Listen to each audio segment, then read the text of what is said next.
Day baseball from Citizens Bank Park in Philadelphia, where the Cardinals will look for the sweep. For the Phillies, they're trying to see history again today. Jimmy Rollins trying to extend his hit streak to 39 games. The man who will try to stop him, Jason Marquis, his first start coming up next.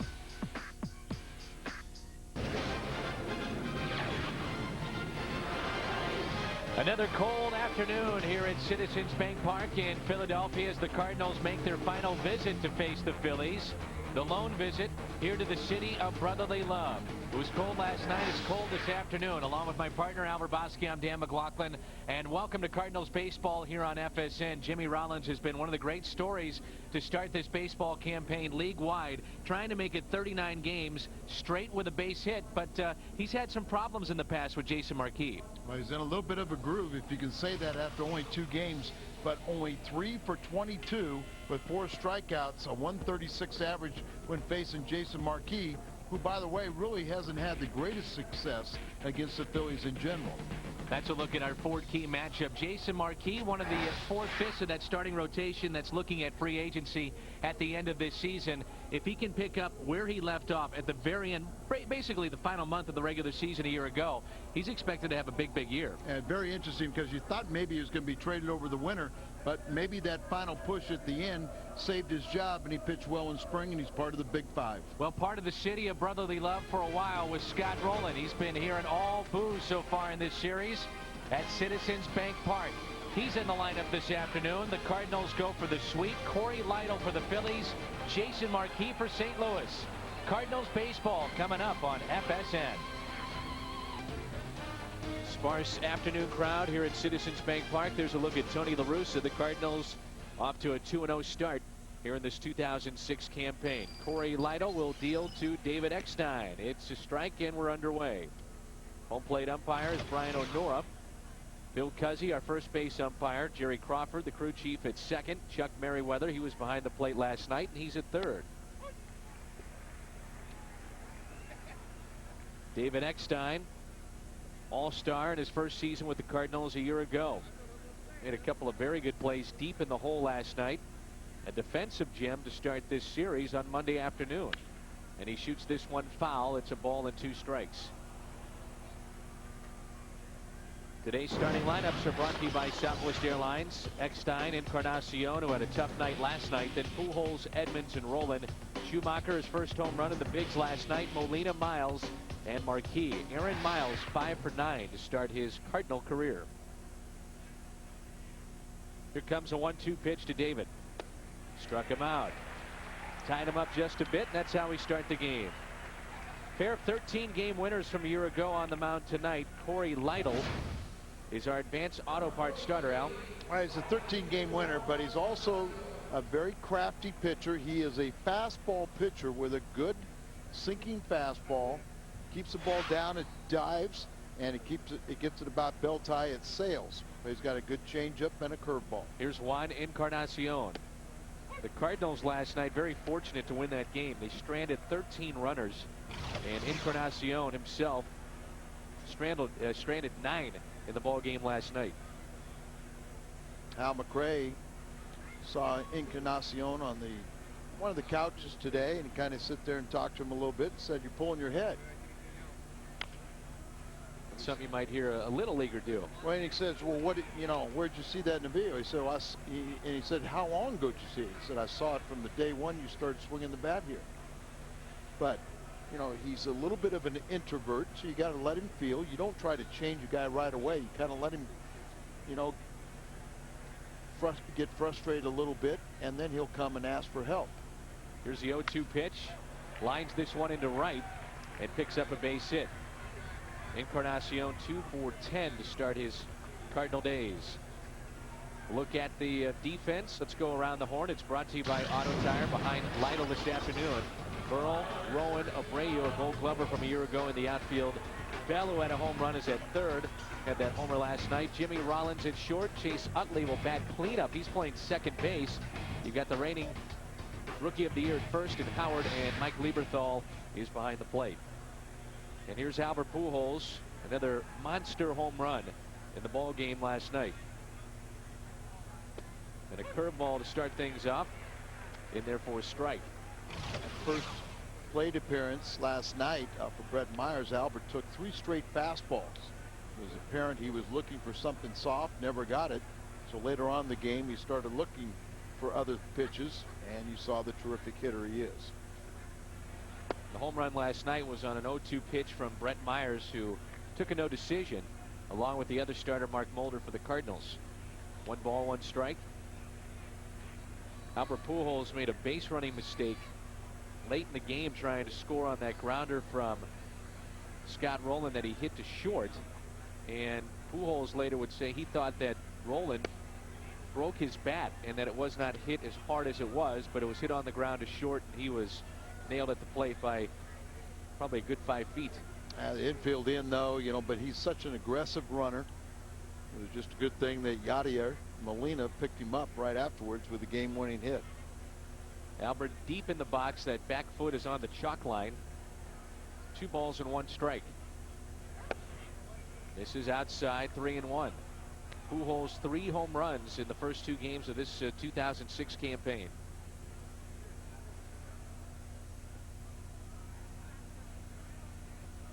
We're just underway from Philadelphia as the Cardinals look for the sweep.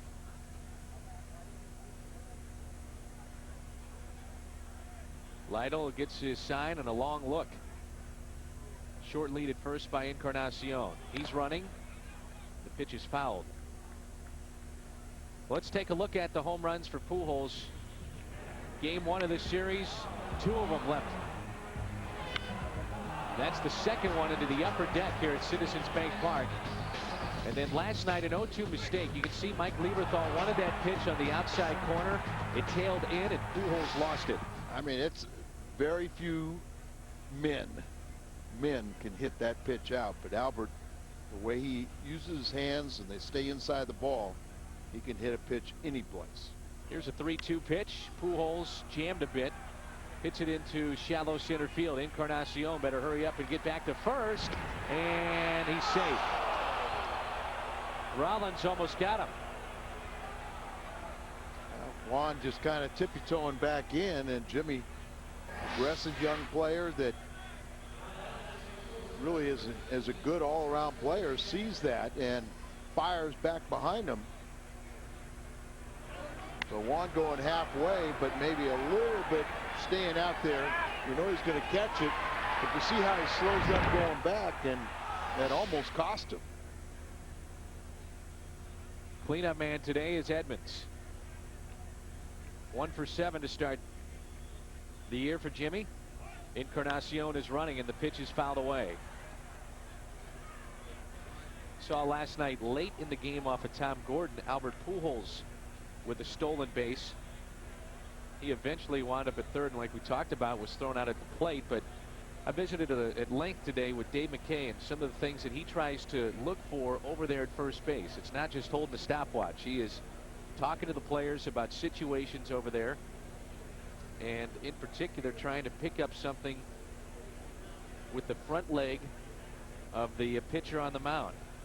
He says a lot of times that's where you're going to find if a guy is going to throw over, or if he's going to the plate. They'll maybe open up their foot a little bit if they're going to throw over. Very interesting stuff. Yeah, and not only that, though, with that stopwatch, you can see if it takes a pitcher how much time, just add up.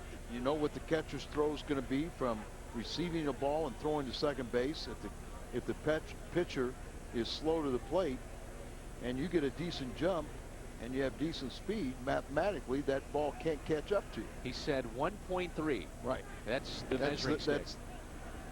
That's for the pitcher going to the plate. Correct. So the time that he picks up that left foot, that front leg to the plate when the catcher catches the ball, 1.3. If he's above it, they got a good chance. Yeah. Here's a 1-1 pitch. Catches the outside corner. 2 strikes on Edmonds.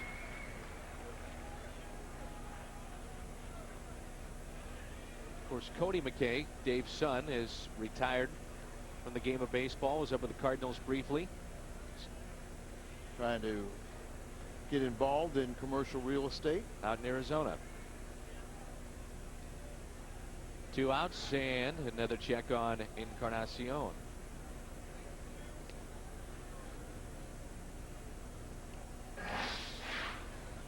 You can watch all different things. Sometimes you watch the front foot. You watch the collapse of the back knee. Dodgers are always noted for having a Bach move where they collapse that knee, meaning you have to go to the plate, but they'd spin and throw to first. Pitch out and undoing. 2-2 the count. And Lytle, you know, you really has to have good pinpoint control. See, there's where he has to be slow to the plate to have that success ratio by base stealers, 19 out of 25 a year ago. And Lieberthal, remember on Pujols' throw, he threw it into center field, allowing him to go to the steal and the error to go to third base. 2-2 pitch to Edmonds. On the way. Swing and a miss. 2 strikeouts in the inning. One of Eckstein to start the game, and that one to end the top half of the first of Edmonds. Jimmy Rollins looking to extend his streak when we come back. Here in Philadelphia, no score. Cardinals strand a man. That was Encarnacion at first base. Look at the Phillies lineup brought to you by Southwest Airlines. Rollins trying to make it 39 straight, followed by Rowan, Abreu, and Utley. Then Pat Burrell, Howard, Bell, Lieberthal, and Lytle. The Phillies batting order this afternoon against the Cardinals starter Jason Marquis, his first start of the season. Jason seems like he's finally starting to settle in and listen to Dave Duncan, even though he's still incorporating that curveball, but at least now he's found a good release point and more strikes with it. Rollins on the first pitch. Encarnacion with the sunglasses on makes the catch, biting the sun. And there's one away. Marquis numbers brought to you by Rico. And it brings in Aaron Rowan. A look at the defense behind Marquis this afternoon. Schumacher in left, Edmonds in center, Encarnacion in right. This is brought to you by Auto Tire. Around the horn we go with Roland, Eckstein, Miles, and Pujols. Yadier Molina is behind the plate. So 1 pitch, 1 out. Rollins retired, and now it's Aaron Rowan. Rowan, part of the deal that brought Tomey to the White Sox. Played center field last year for the world champions. And the Phillies, Al, wound up picking up nearly $25 million of the remaining salary for Jim Tomey to have him leave town. And it wasn't like he was a bad guy. No, he's a great guy. But just they felt this was the right fit for them. Well, and, you know, they're going to have a chance for a couple years to save some of that money. But they had to create a spot for Ryan Howard. Last year's National League Rookie of the Year. Play first base, and so, and they like this. They like Rowan, just his hard attitude, you know, just no nonsense, just play baseball. A real favorite in the blue collar White Sox. Right down the middle, 3 pitches and a strikeout for Jason Marquis. How many times, Al, are we going to see, you think, Marquis go to the hard sinker instead of staying away and trying to stay away from that curveball?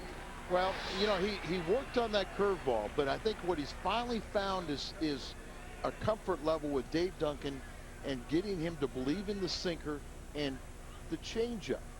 He didn't want to give up on the curveball, but he's all of a sudden, I think he's throwing more curveballs, junked the slider a little bit. Still throw them. He's found the release point. Here's Bobby Abreu. There's Dave Duncan on the left and Jason Marquis. Dave told me last year that for whatever reason, Jason felt in order to be a complete pitcher, you have to throw curveballs and sliders. But with a dominant sinker that he had, and then get hitters off it with a changeup, that's good enough. This is a little bit low, and it's 1 ball, 1 strike with 2 outs and nobody on. Abreu, last season a .286 average, 24 home runs, over 100 RBIs, also 20+ steals a year ago. For the 7th consecutive year, he's had 20 home runs and 20 stolen bases. Fouls that back, 1-2. Also won his first Gold Glove last year. Good, complete, all-around player. You know, he's high on base percentage, that lifetime 300 hitter now. And he's been racking up hits quite a bit. Second to Todd Helton in the past 8 years. 1-2 pitch. Swing and a miss. He got him. So 2 strikeouts in the inning for Marquis. A good start. 1-2-3. The Phillies go down. Second inning coming up. Roland, Schumacher, and Molina. There's no score. Bar, this is brought to you by Singular Wireless. Will Jimmy Rollins break Joe DiMaggio's record of hits in 56 consecutive games? Text your vote to 42957. And we'll display the results later in the game. Rollins 0 for 1 to start this game, and here is Scott Rolen. Rolen just celebrated his 31st birthday 2 days ago. And also happy birthday to the Cardinals bullpen coach, Marty Mason. He turned 48. Just a 235 average for Scott Rolen in limited duty a year ago. And you wonder, after hitting that home run the other day, if people will maybe not question him as much about what kind of power he can have this year. It's still a lingering effect of what happened from a season ago, but you wonder how much he'll be questioned about that. It's got to get a little old. Well, yeah, and I think it helped to ease that. But the one thing that, if you listen to Hal McRae, you know, they say, well, the power is still yet to come. 2-1 pitch. Rolen gets underneath this one, high in the air. Burrow back at the track, at the wall. Will it carry out? No. Right at the 374 sign. Almost snuck out of here.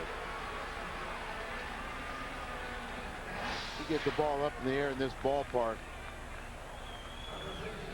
Rarely does it stay inside the fair territory. See Tony La Russa up on the top step trying to get that early lead.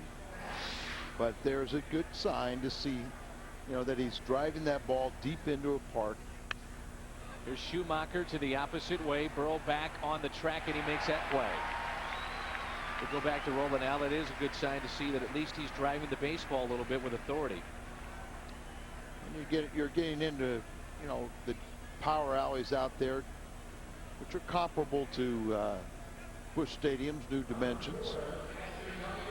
But hopefully the ball will not travel at the new stadium like it does here. This is a bandbox. It wasn't by design, though.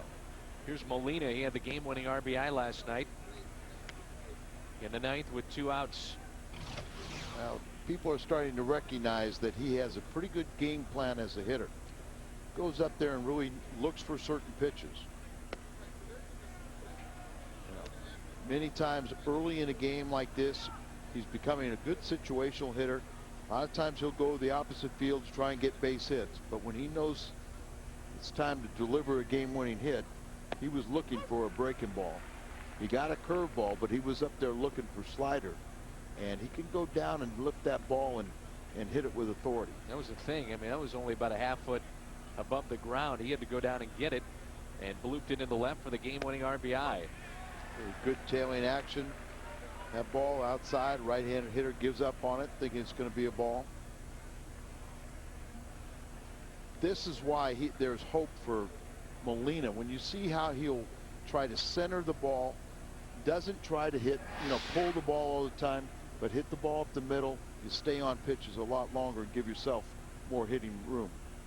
A 2-2 pitch coming to Molina. Lytle struck out 2 in the first inning. Molina played for Cardinals third base coach Jose Oquendo for the Puerto Rican team during the World Baseball Classic. You can see how they defend him a little bit, shading him to the opposite way. All kinds of room in left center. 3-2 pitch with nobody on and 2 down. Rips it right at David Bell. So the Cardinals go down 1-2-3 in their half of the second. Coming up, Utley, Burrell, and Howard. No score. Busch Stadium is in a Cardinals party room. The number to call is 345-9500. Includes beer and soda and snacks. And that might be one of the only ways this season to head down there. The party rooms are still available. You can check it out online at stlcardinals.com or 345-9500. They still have some of those new loge seats in left field that were ahead of schedule or available. But I've seen some of those party rooms, and a lot of them have the theme of a Hall of Famer. So, like, say the Red Shandy's room will be all decorated with Reds pitchers. and they're just like the Swedes, very, very plush. 1 ball, 1 strike on Chase Utley. 9 members of this Phillies current 25-man roster were originally drafted by the club. Utley, a first-round selection back in 2000. He's developed into a fine player. There's that curveball, but you can see now you're going to see a lot more consistency with Marquis' curveball of keeping it down, a sharper, tighter break. He's got the confidence in the changeup, and then he's got that sinking fastball. The movement, you know, there were times last year where he threw a lot of fastballs, but he didn't have the movement. Now it's moving down. 2-2. There's a changeup there. How many times will, by the way, Al, where you see a second baseman batting cleanup, and with Utley, a guy over 100 RBIs a year ago, close to 30 home runs, he's batting cleanup this afternoon. And this is a thunderous lineup, especially in this park.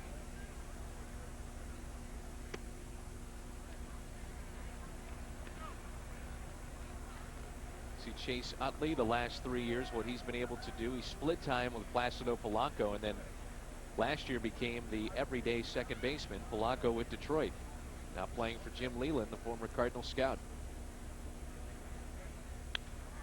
Hits it to the opposite way. On the move, Schumacher, and he's going to make the play. Got a very good jump. That is his forte out there. That ball was smoked out in the gap, but you got a Gold Glove and Jim Edmonds out there. You got a very capable right fielder, but the complement is Schumacher, who can play all 3 outfield positions, and that good jump and the good running speed. He made that ball look very easy. You know, just relatively just glided over there, got the good jump, and then it could ease up and haul it in. There's Pat Burrell, left fielder for the Phillies. That left field spot could be a very good defensive spot when you talk about Schumacher and then so Taguchi. Yeah, there's nothing to take away from Taguchi because he's very capable himself. But I think the one thing is, you know, that So has a good role coming off that bench. You know, it's a skill level to do that. Not everybody can come off the bench and hit as a pinch hitter, go out and do the things that So can. So sure, he'd like to play every day, but maybe right now, the way Schumacher's swinging the bat, it benefits the team more to have So being your extra man. 0-2, the count on Pat Burrell. Trying to tie him up, going inside. 1-2. Good pitch. And you're still where Rodriguez is getting closer. He pinch hit last night and walked, but not quite able to take the field. So another weapon you'll have coming off the bench or playing full time. I think from an offensive standpoint too, for Tony La Russa, you take a look at Eckstein, Miles, and then whoever plays left field. All the little different things with hit and runs, guys that have good bat control that he can do up and down this lineup with those 3. He did it a bunch a year ago. Larry Walker, by the way, is with us here in Philadelphia. Charlie Manuel said, I didn't know he was a coach. And I said, well, he's not really. He's kind of filling in, throwing some batting practice. Well, our buddy Jeff Murphy, who had some bone chips removed from his elbow, not able to throw. But Charlie said, Pat Gillick, you know, kind of inquired and said, I wonder if he'd still like to play. Larry laughed. Looks in great shape. Talking with Larry before the game. But Larry understands. He said, you know, my playing days are over. It's flattering, but no thanks. If he was going to play, he was going to do it for Team Canada in the World Baseball Classic. Yeah, and he said, yeah, I know that after a couple weeks I'm going to be hurting just as bad as I was last year. In the dirt. So after jumping ahead 0-2, he loses Burrell. 1-out walk. First base runner for the Phillies this afternoon, and it brings in Ryan Howard. It's only the 3rd walk issued by Cardinal pitchers in the first 3 games. Had the fewest walks in spring training. You don't want to put a man on in front of this guy. 2 reasons. Now Albert has to either hold the runner or play behind him, but he has to keep that runner close. They're going to play behind him because of the left-hand swinging Rookie of the Year. Well, the Phillies stayed in the wild card contention last year till the very last day of the season. They had their most wins, 88, in a dozen years. And the reason why is this man at the plate as he burst on the scene. Ryan Howard out of St. Louis, the Rookie of the Year in the National League. Charlie Manuel said, as good as he is right now, and he's in love with this kid, he said when he stops being so hard on himself, he'll be that much better. I talked to Jason Isringhausen about the at-bat last night against Ryan Howard, and Isringhausen said, look, it was 3-0. I knew he was going to be swinging away. I still wanted to deal with him before I had to deal with David Bell. And the reason that he said this, he said David Bell is a guy that will lean over the plate, lean into a pitch, and that's right in his wheelhouse where my cutter was going to be and where I throw it.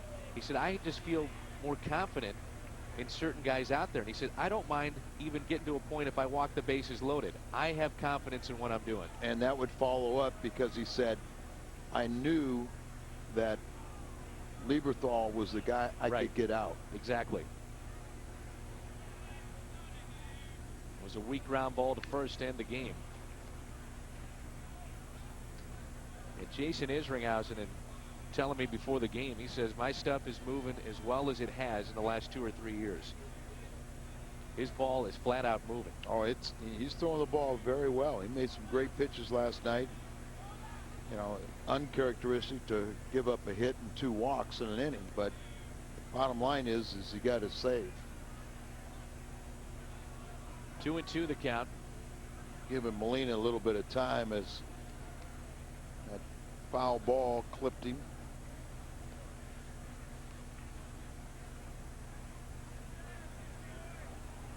Howard 2 seasons ago, 46 home runs in AA and AAA combined.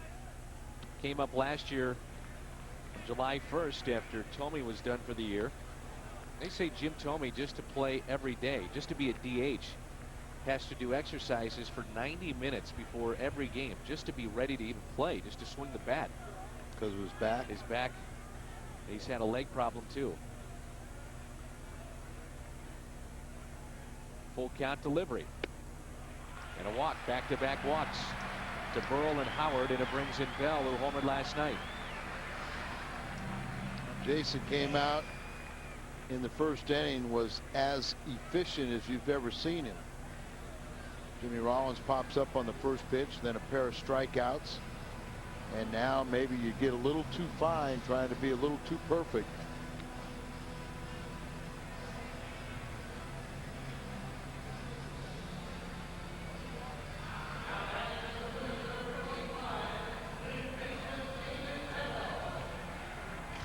David Bell entering his 4th season as a Philly. Missed the majority of the Grapefruit League schedule. He had back spasms. Played in a lot of minor league games just to try to get some at-bats in, but that's been his problem over the last couple of years, just staying healthy with his back. 1 out, runners at first and second for the Phillies. Sinker in there for a strike. Let's watch if Bell does lean over the plate, kind of lean into the pitch. That first one, it was on the inner part of the plate. Jason throws hard enough, and a lot of time a sinker throws what we call a heavy ball, and that feels like you get hit by it. It's like a shot put. Even just trying to catch it, they can sting your hand. Time is called. Go ahead and throw the pitch. Don't try and stop if you get to that point where you're about the last part of the execution of your windup.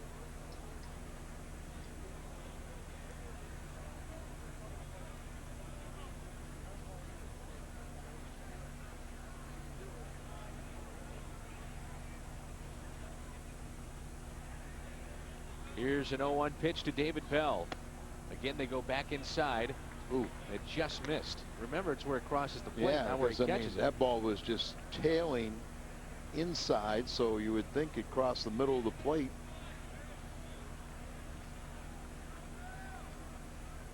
Cardinals turned a couple of double plays last night.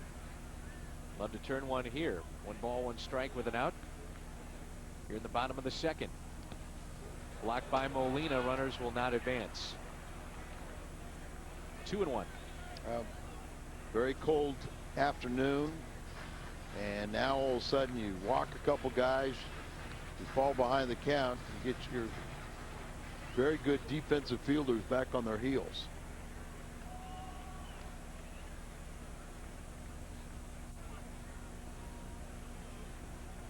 He hasn't thrown a ground ball yet, and that's what he should be a master at with his sinker.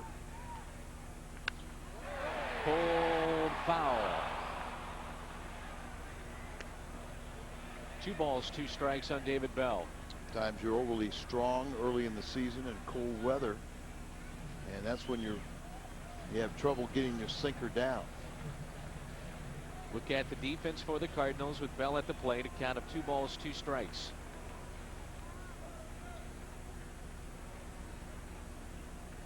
Olin is near the line at third base. 2-2 pitch. Out to left. Schumacher makes the play on the run. And Burrell back to second base. And again, that's the second time in this inning that Skip Schumacher's got a nice jump on a ball. And it's a good thing that that ball was a hit, a line drive, but it was a hanging breaking ball, the hanging curve ball, and I think that's what Molina went out to kind of remind him. David Bell not fooled at all, because you see that hanging breaking ball, and he had a line drive out there, but with a good jump, and he got a little bit underneath it, got hit on top of it, hit that line drive. Mike Lieberthal in his 10th season with the Phillies. He's caught the 3rd most games in club history. He's 14 away from tying Bob Boone for 2nd most. The first pitch misses outside for a ball.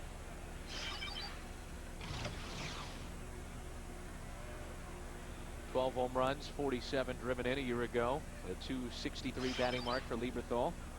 Another top draft pick, homegrown.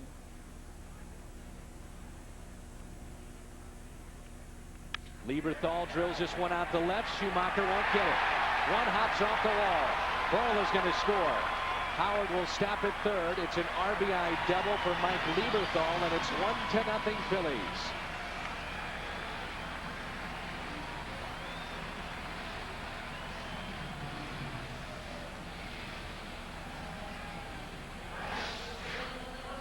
Now let's see. You know, he had success with that breaking ball, but that's a hanger sitting right on the tee.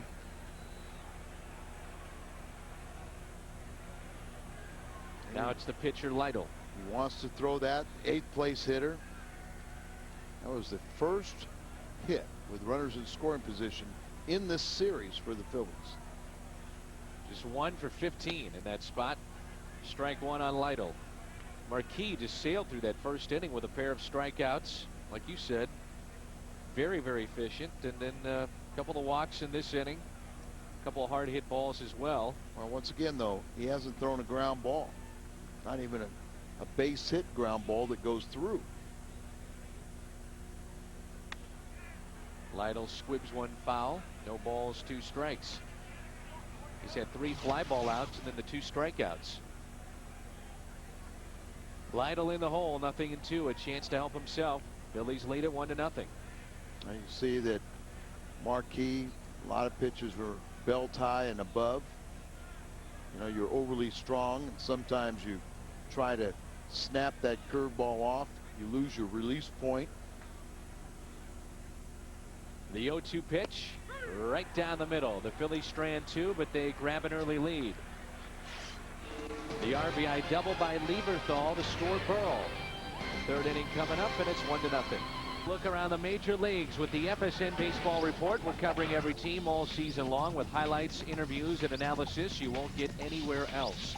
The FSN Baseball Report tomorrow at 6, only on FSN Midwest. Aaron Miles will lead it off for the Cardinals, followed by Jason Marquis and David Eckstein. 1 hit aside, and the Phillies lead it on Mike Lieberthal's RBI double by the score of 1-0 here in the top of the 3rd. Corey Lytle a season ago, a 13-game winner. tying his career high set back in 2001. That's his 4th year with double-digit wins in 3rd straight. Acquired from the Cincinnati Reds back in 2004. First pitch to Miles, in there for a strike. Well, the Cardinals had a little fear in this pitching staff, as the Cardinals only won 2 of 6 games, one in St. Louis that was given to them on opening day a year ago. Miles shoots this one for a base hit to the opposite way. What a start for Aaron Miles. 6 for 10 in the series. And it's his 6th hit of the young season already. Switch hitter, 2 for 3 right-handed, and now 4 for 7 left-handed. But this is the type of hitter he is. He's just kind of a slap hitter. He's going to go out there and battle you, not try and hit the long ball, but that's good enough as an 8th place hitter. And now you've got the silver slugger of the National League of the pitchers right here. David Bell, he may forget how good a hitter he is. Look where David Bell is. That's not smart. Jason Marquis, 27 hits a year ago, 24 of those coming as a pitcher, 3 as a pinch hitter.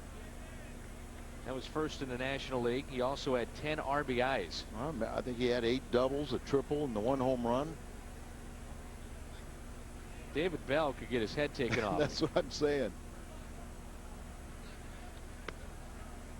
You're doing Marquis a favor by throwing it on the outside portion of the plate. I think that, you know, Marquis is accomplished enough to drop down that bunt if he wants to. But I think Tony La Russa just can't stand the temptation. With David Bell there and all that hitting room on the left side of the infield, to let this guy swing away. 1-0 pitch. Outside 2-0. David Eckstein on deck. Now this is where it gets fun. When you're Tony La Russa and having a guy like this, Marquis, at the plate that can really handle the bat. You're ahead in the count, 2 balls and no strikes. You've got decent speed at first with Aaron Miles. Right, and you wouldn't be opposed to putting on a hit and run, you know, at some time in this at bat. 2-0 pitch. Marquis taps it foul. David Bell's just, I think he's got happy feet there a little bit, trying to say, they want me to come in and charge, but I don't know if I want to do this. Happy feet. I don't blame him. Not one bit.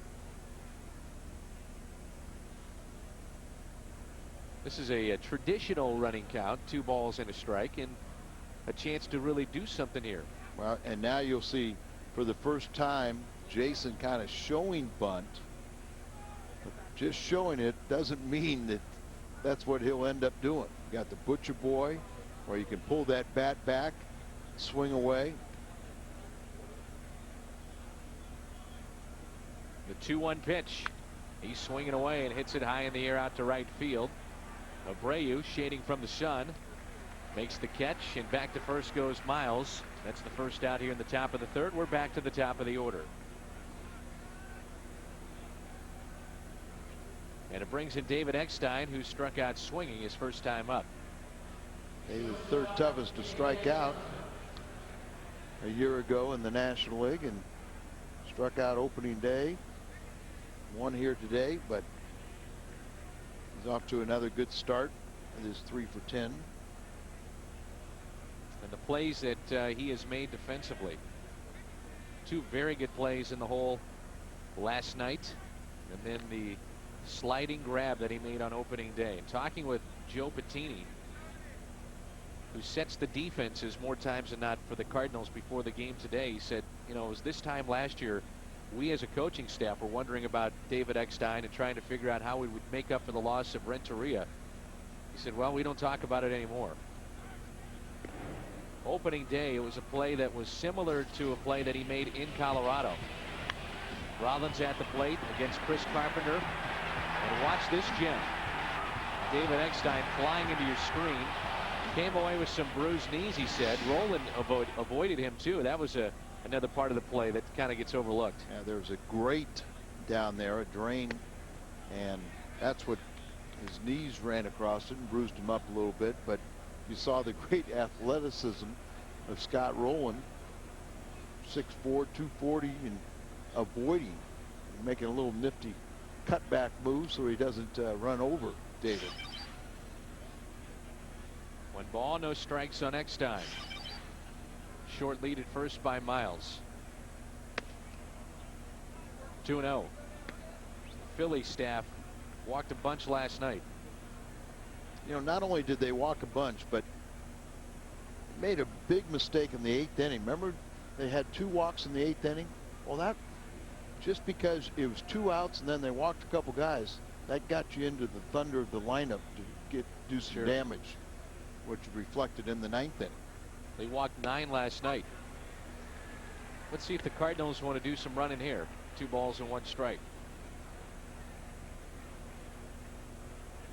Tony La Russa will flash those signs to Jose Oquendo, and sometimes they'll go to Dave McKay as well, trying to throw off the other team. They'll go to Jose for one way, and then Dave McKay will pick it up another way and relay that to the runner at first. 2-1 pitch. 2-2. No battle here. Corey Lytle, pretty good control. Appears that he's got command and hitting his spots, going in and out, up and down.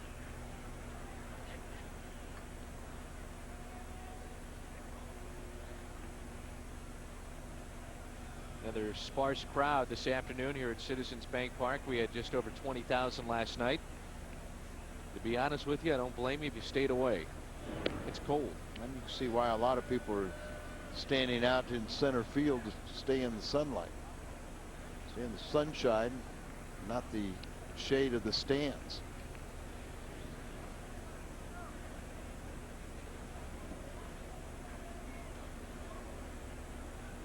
Count even at 2-2 on David Eckstein. Good block by Lieberthal. Full count with Miles at first. The Cardinals trailing 1-0 after the RBI double by Mike Lieberthal. Now the Cardinals were very good yesterday and working the count full several times. We're getting that pitch count up against Myers. He threw 98 pitches through 5 innings.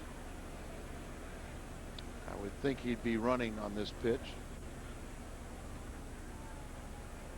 Little bigger lead over there at first. Here comes a 3-2 to Eckstein. Miles is running. Eckstein is hit by the pitch.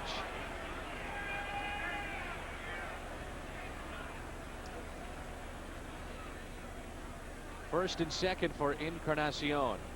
Our Schnooks this date in baseball history as Encarnacion walks to the plate. Lieberthal has a conversation with the star Corey Lytle today. A freak snowstorm causes the postponement of home openers for the Yankees, Tigers, White Sox, Brewers, Indians, Phillies, and Pirates. Back in 1982. Appropriate on a cool afternoon.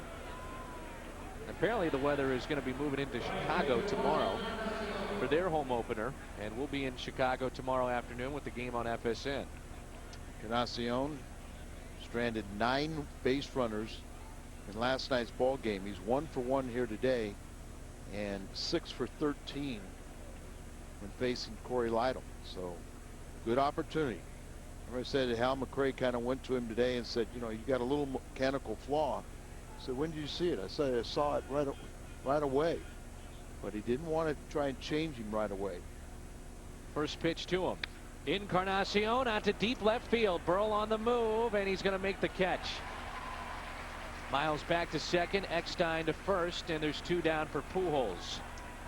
I think everyone thought that that ball had a chance to get out. But it just kind of hung up there. Sounded better, it looked better, but had him a little bit out in front.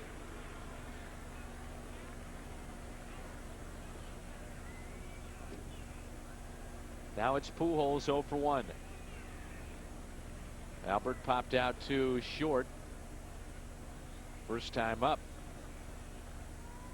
Runners at first and second. Nowhere to put him. And Pujols takes a ball upstairs. I was visiting with Albert prior to the game, and one of the things that's happened is that around Major League Baseball, because of all the video that you see in all the games on television, Andrew Jones, of all people, at the onset of last year said, I want to get a tape of Albert Pujols. I need to see him hit. I need to see him throughout the season. So their video coach called the Cardinals and got video of Pujols. And Jones, after watching what Albert did on tape, changed what he did. Moved a little bit closer to the plate and actually took more of a stance like Albert's. And the result was 50+ home runs. 51. And was in competition with Albert for that MVP crown. Ahead here, 2 balls and no strikes. Pujols with 3 home runs on the young season. He's trying to get Albert, fool him a little bit, go after something, be a little bit over anxious. And Corey Lytle's the kind of guy that even Albert, when he's behind in the count, is immortal. Ahead in the count, but I don't think Lytle's going to give him anything to hit. A 3-0 pitch to Pujols is ball 4. So bases loaded for Edmonds. Cleanup man this afternoon. 2 outs, have a base open. It happened to be third base, and he pitched very carefully. Inning started with a base hit by Miles. He's at third. David Eckstein at second was hit by a pitch, and now the walk to Pujols to load him up for Edmonds. Jimmy struck out his first time up. Lytle has struck out 2, both of those back in the first. 5 grand slams. Drove in the first run on the opener on Monday and hasn't had a hit since. That was a double in the right field corner. First pitch to Edmonds. It's 5 straight balls thrown by Lytle. Edmonds is 1 for 8 to start the year after hitting .424 this spring training. Sitting on 999 career RBIs. A 2-out hit is what is needed now.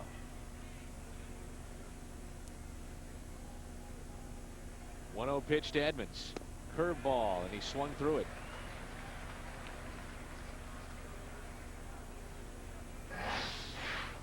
It's a curveball and pretty good pitch on the inside part of the plate. I think he's kind of looking away.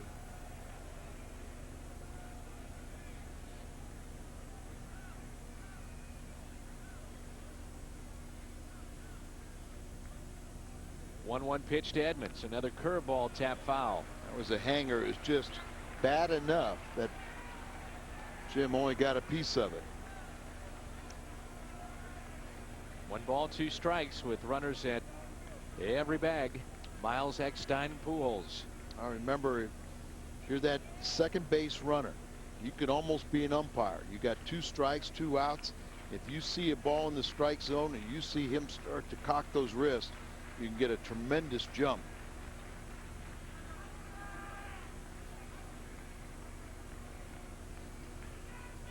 Outfield shading Edmonds a bit to pull.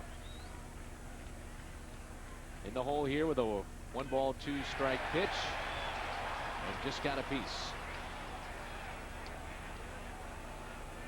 Just a sliver. But just enough. Yeah.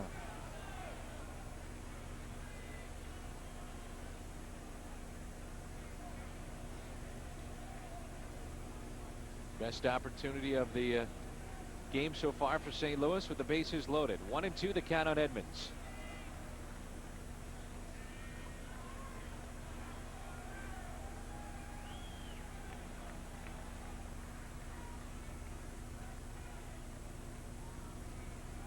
Lytle's pitch, and now time is called.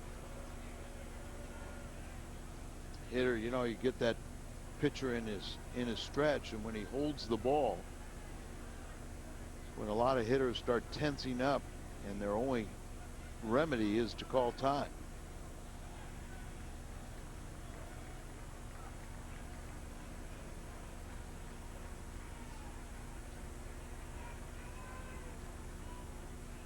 Edmonds swings and misses. 0 for 2 with 2 strikeouts on the day. The Cardinals strand the bases loaded midway through the third. Phillies up. Let's take a look at the first inning. Bobby Abreu gets a curveball, and Marquis throws that curveball and it just is a good one. It gets to the plate and the bottom falls out of it. And later on we'll show you the hanging curveball in the second inning to Lieberthal, and you'll see how it gets to the plate, but it's still more than belt high as it crosses the strike zone. Here's Jimmy Rollins trying to make it 39 straight games. Next on Rollins' hit list is Paul Molitor.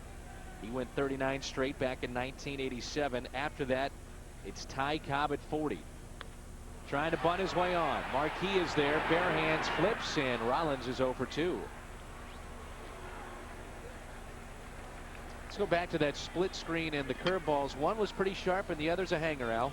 Yeah, and you can almost see that it looks like the release point is virtually the same. You know, you really pretty much right here, that's belt high. Lieberthal is just a little bit, but the one on the left, when it gets to the plate, it'll be right about here. It'll be right down in the strike zone.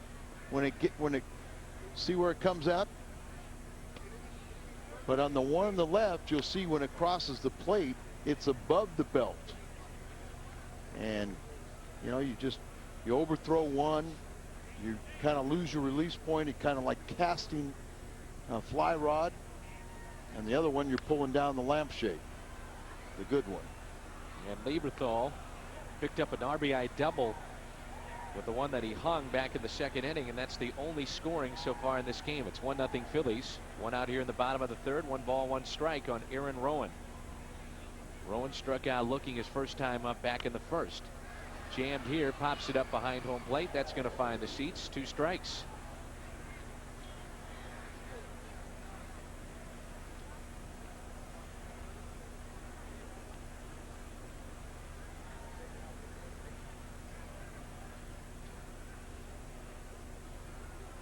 One and 2 the count on Aaron Rowan.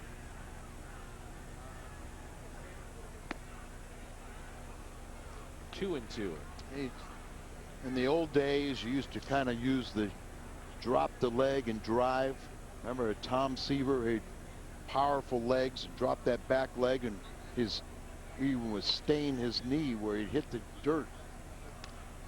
Hey, a lot of the pitchers, it's more of tall and fall, and try and stay tall and then throw in a downward plane.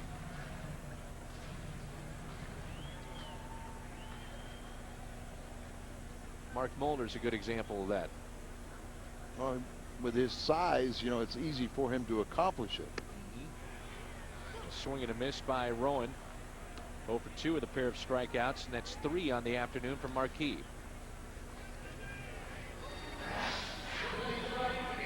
You see how instead of dropping and driving, you stand tall and erect and then try to get on top of the pitch, and that stiff front leg. And you used to never see that. Some people believe that that's part of what puts more strain on your shoulder, where a lot of your velocity would come from your bottom leg drive, your buttocks exploding towards the plate. 2 outs, nobody on for Bobby Abreu.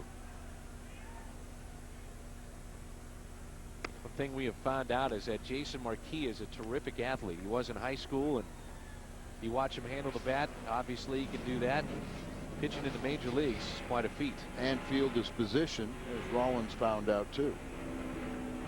1-1 pitch. So there you see that tailing action. But what separates Jason, you get a lot of sinker ballers that, throw maybe in the high 80s. And he can throw a power sinker at 92, 93. 1-2 pitch by Marquis. Hit to the opposite way. Schumacher on the move, and he won't make the grab. It's a fair ball. Abreu is thinking 2. And he's got a double with 2 out here in the third.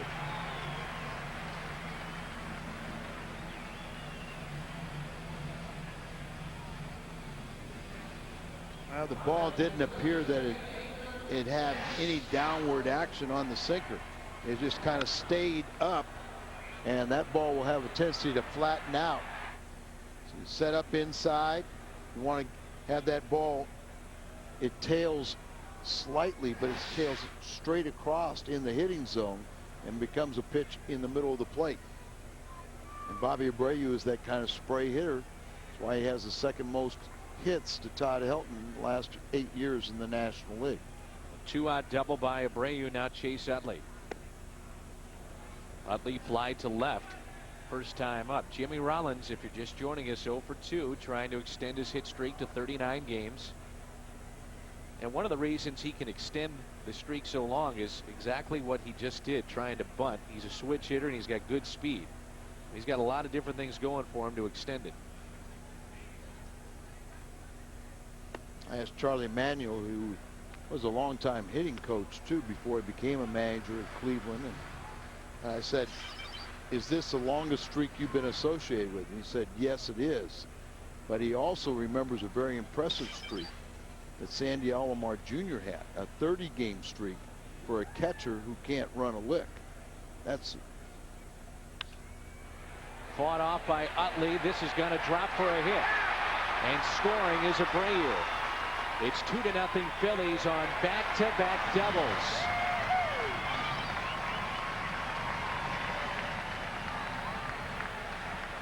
Back-to-back 2-out base hits, doubles.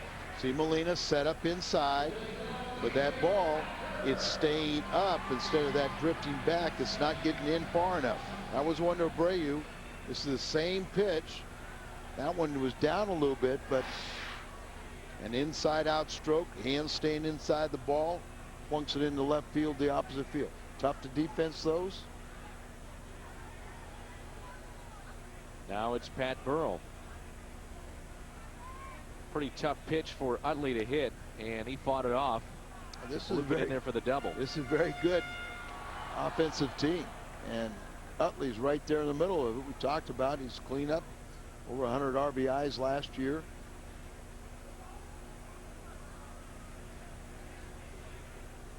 This guy, you make a mistake to him and he knows what to do with it. Another outstanding young hitter.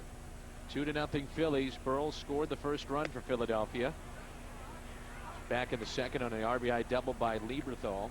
You're talking about a 30-game hitting streak. That's what Albert Pujols had back in 2003. And it actually ended against the Phillies, against Brett Myers and Real Cormier and Jose Mesa. And Cardinals' franchise record is 33 games.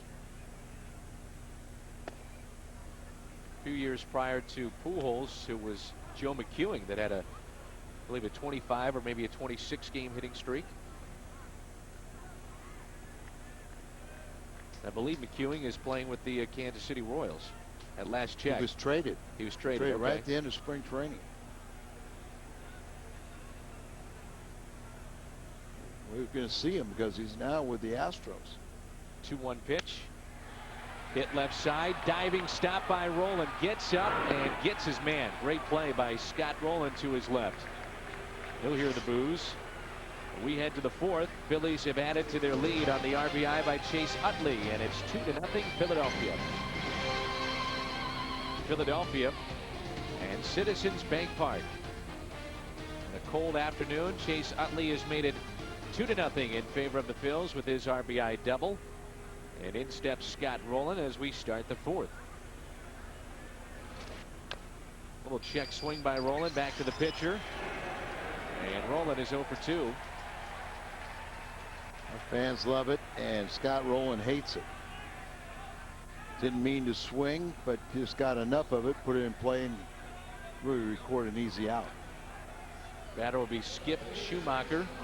Fly to left his first time up. He's 3 for 8 in the series. First career major league home run last night. He reached base 3 times. He also singled and drew a walk. Also smart enough to know that he's not a home run hitter. Curveball in there for a strike. We take you back to last night against Brett Myers, and he turned on this pitch for his first major league home run. That's kind of a did nothing breaking ball.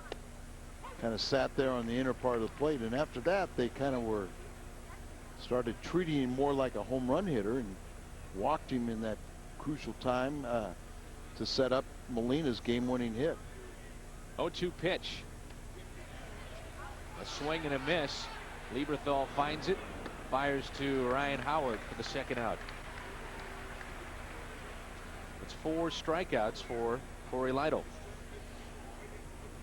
See that throw there sometimes as Lieberthal, you know, gets the ball in foul territory, runner going down. Sometimes you kind of ask, and you see how Howard is kind of looking towards the foul side, so you have a direct throw. That's how you do that. Instead of trying to set yourself where you have to throw across, where you throw, and many times will hit that runner. You set yourself in foul territory, so when that catcher's throwing it for foul territory, you're in foul territory. It doesn't hit the runner. Molina line to third, his first time up. See the shadows now have made their way towards the pitching mound. That could be a little bit of a tough situation for a hitter. Well, it's a very tough sun field too, and I thought Rolen reacted very slowly to that ground ball to end the inning, where a lot of times day games you lose balls in the white shirts of the fans or something, or you just don't pick it up with these shadows. It didn't seem to be a rolling diving type play. No. You know, he would have to extend for it but not dive for it. Yeah, he got it really kind of a slow and late break on it. Good inning for Lytle. Strikes out 2. He has struck out 5 so far in 4 innings. Bottom half of the 4th coming up. Phillies lead it by 2 runs.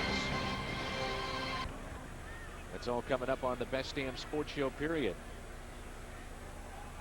Ryan Howard, the hitter, against Jason Marquis, are right back up the middle for a leadoff hit. And being here, Al, before the games like we are, you can see how they market certain players, and every time you look up on the Jumbotron, it's something on Ryan Howard. He just seems to be the right fit for this community, and it's not an easy one to break into. Well, but you talk about a class young man from Lafayette High School in St. Louis. Comes from a great, wonderful background and family. Charlie Manuel said he got to know his brothers and his mother over the winter, and very impressed with them. As Bell hits it to Pujols. Can they turn 2? On to first. Marquis the pick. No, they're going to say he's safe. And Marquis is pleading his case with our first base umpire, but to no avail. Over there at first, it is Phil Cuzzy. And Jason was trying to say, okay, I was off the bag, but I tagged him in front of the bag as Cuzzy. Nifty little play right there. Leads the shortstop well. Runner bearing down on him, but Cuzzy was trying to say he touched the base before you tagged him. This must be a nightmarish umpiring crew if you're Tony La Russa. You got your buddy Jerry Crawford, who had his hands all over Mike Matheny a couple of years ago in Houston. And you've got Phil Cuzzy, who was in the middle of all the action in the National League Championship Series a year ago. Well, remember Jerry Crawford, the crew chief, threw out Tony and Jim Edmonds during the playoffs. And Phil Cuzzy was behind the plate in that game with Edmonds getting tossed, and then it was a 2-strike count. Rodriguez came in and hit one to dead center field.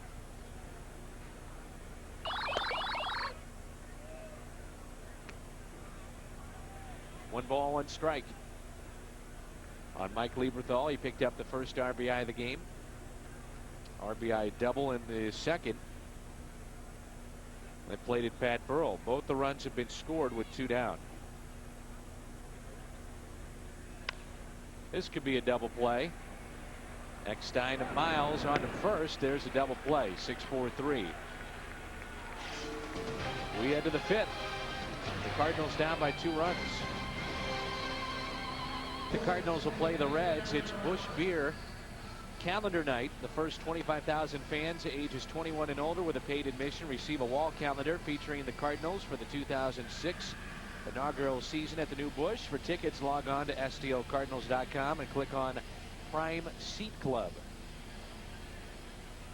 Aaron Miles, Jason Marquis, and then the top of the order and David Eckstein for the Redbirds, trailing by 2 runs. New double play combination yet again for the Cardinals. This time it's Eckstein and Miles in 2006. Good turn there by Aaron Miles. Cardinals led the league in double plays a year ago. Miles singled to the opposite field his first time up. Showing bunt, and it hit him right on the foot. Corey Lytle saying, wait a minute, he was trying to bunt that ball. Appeal to Chuck Merriweather, the third base umpire, and he said he's still in the batter's box.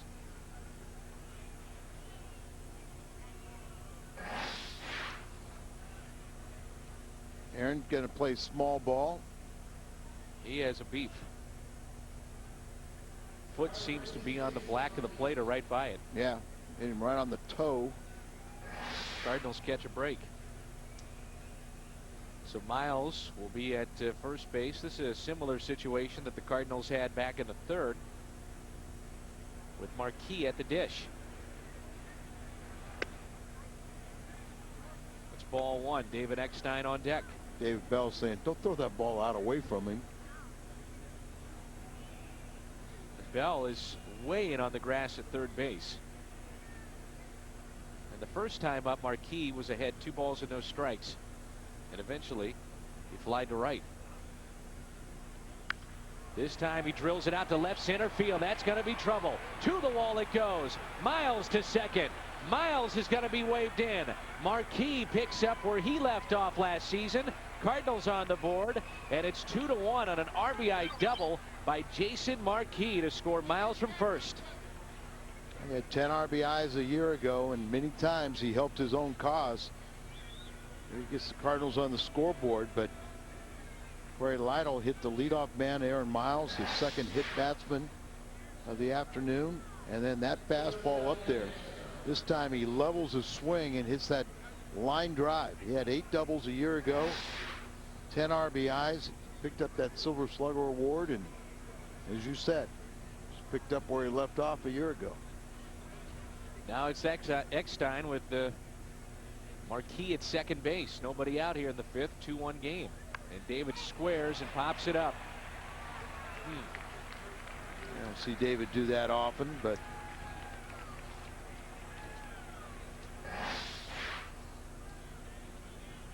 squares around and then he stabs at it. Gets the pop up in the first out of the inning. Encarnacion will be the hitter. 1 for 2 on the afternoon. Single back in the first to right field, hitting 182. It wasn't like he came into the season tearing it up. Hit 241 in spring and 150 at the World Baseball Classic.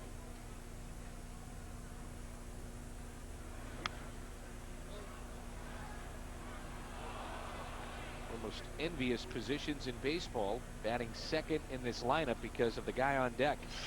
And that was one thing that Tony La Russa pointed out to Juan, is don't take this as a demotion, because you've been a pretty productive and RBI man. You're going to be hitting in the glory spot right in front of Albert Pujols. Nobody wants to. They're going to challenge you with a lot of pitches in the strike zone. Here comes an 0-1 pitch to Juan Encarnacion. Playing with his 5th team in the last 6 years.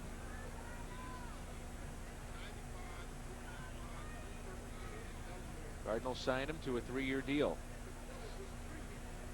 First baseman Howard well off the line at first base. You see in the outfield they kind of even shade him to the opposite field. Here comes a 1-1 pitch. And they keep on pounding him inside. But Hal McRae told him today, your head's been moving a little bit, pulling off of pitches, kind of getting your upper body out over your front legs, and you lose your balance. He said, you just keep your head still, and that's 20 points in your batting average right there.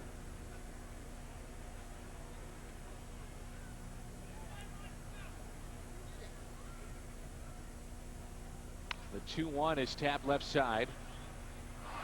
And Bell makes an error.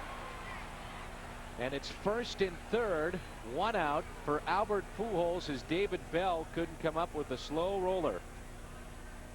Was Marquis a distraction at all? It didn't look like it.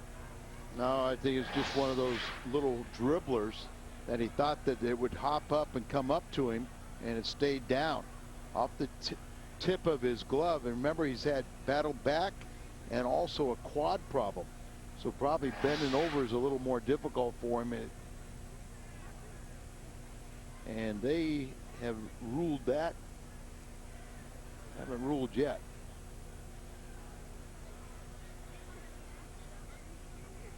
It's got to be an error.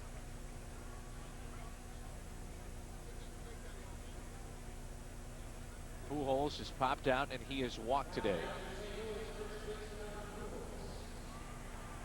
Now they just ruled on it, and it's an error on Bell. Albert Pujols popped out to short and walked back in the third. The shadows on the field, you can see that is playing a factor with every pitch going to the plate. Outfield deep and straight away. First pitch to Albert, a little bit out in front. Yeah, that last stat is almost surprising to me. As you see Albert out in front pulling off. That's what he did a lot in the World Baseball Classic, but only successful in driving in that runner 18 times out of 40 plus.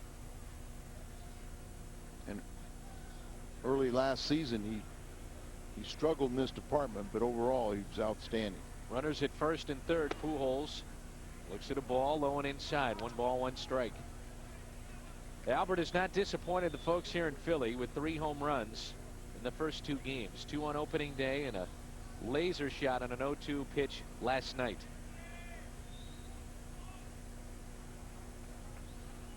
Hands are usually so quiet and stays back on balls where he can pull the trigger and make adjustments. Here comes a 1-1 pitch. Outside.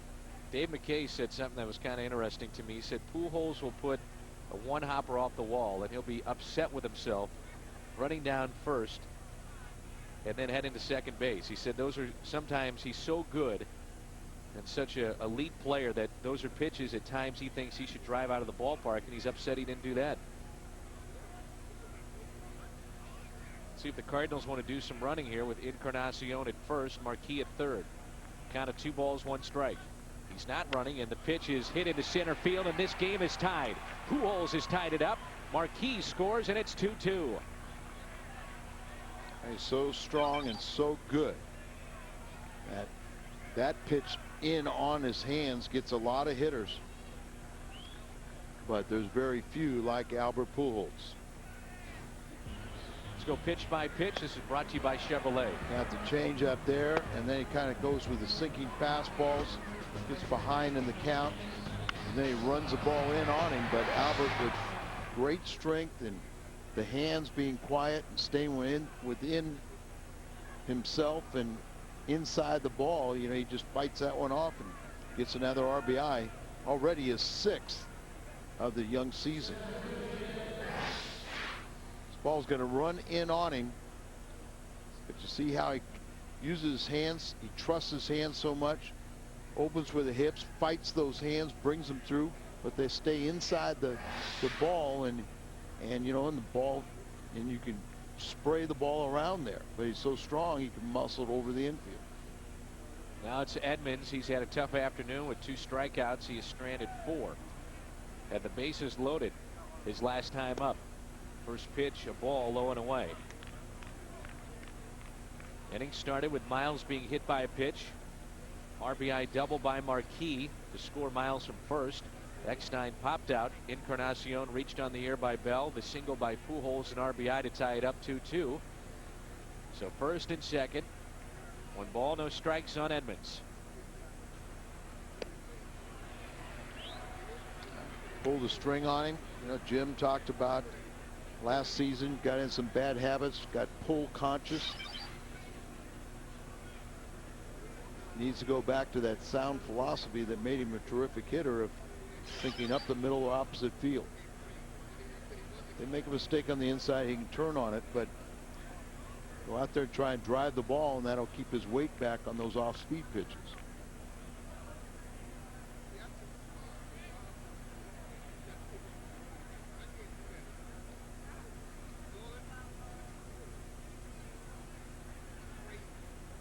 One pitch. Edmonds rocks it into right field. They're going to wave in Encarnacion from right. The Cardinals have the lead. It's 3-2 on Edmonds' RBI. It's only his second hit, but his second RBI of the season.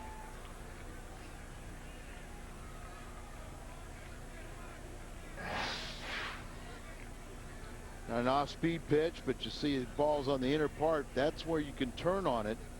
Even when you're thinking about going the opposite field, if they off speed, miss your location, and then you can turn on it.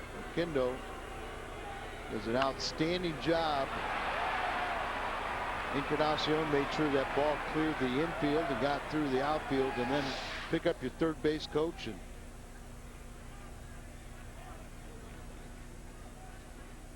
still only one out. Now Scott Rowland. Runners at first and third. Cardinals their first lead of the afternoon, 3-2. And Rowland looks at a ball inside. Scott has struggled against Corey Lytle. He's just 2 for 19 in his career. He does have 5 RBIs while batting against this right-hander. One out, should be able to get one more at the very least. 1-0 pitch to Scott Rowland. Fouled back.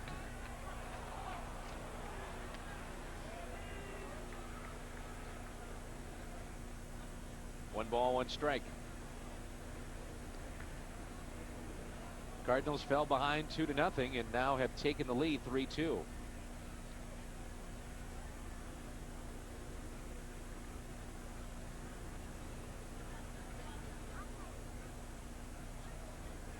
One pitch. Inside again for ball 2. And a right-hander getting loose now for the Phillies in their bullpen. We talked about how a hitter has to keep his head still. Rear. Gary. Jeff Geary, yep. We saw him last night. You know, you keep your head still, and you know, then your hands are in the proper hitting position. The 2-1 pitch. Rowland taps it foul. Encarnacion had kind of been, you know, moving his head, and then your upper body moves with it. And you kind of get off your balance, pull off the pitches. Wouldn't surprise you if we eventually will show an illustration of a guy that does it perfectly, wearing the uniform number 5. Just so balanced. Yeah.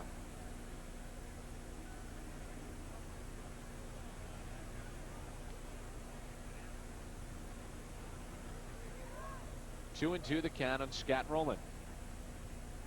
Runners at first and third. We'll show you that balance of Albert Pujols and what he does at the plate momentarily. You know, so many of the Cardinal hitters work so much with the, you know, the little work that they do, drill work, but you know, hitting off a tee, that is one thing that teaches you to keep your head still. Probably the simplest thing to keep your head still, because that ball's sitting on a tee, you know, it's not moving. A 3-2 pitch to Scott Rowland. Rowland pulls it foul. Runner from first, that was Edmonds, was off with the pitch.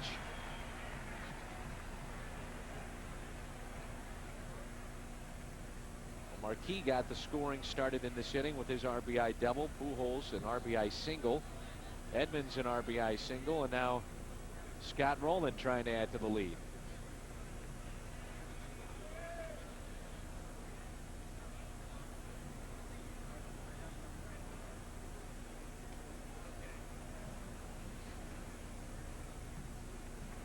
The 3-2 pitch.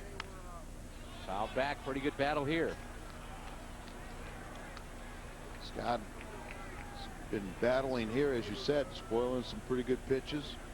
The longer you stay up there, the more pitches you see, the more chance for the pitcher's going to make a blatant mistake.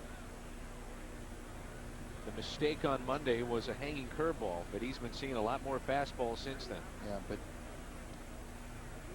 that, Scott, you can throw fastballs by him up and in.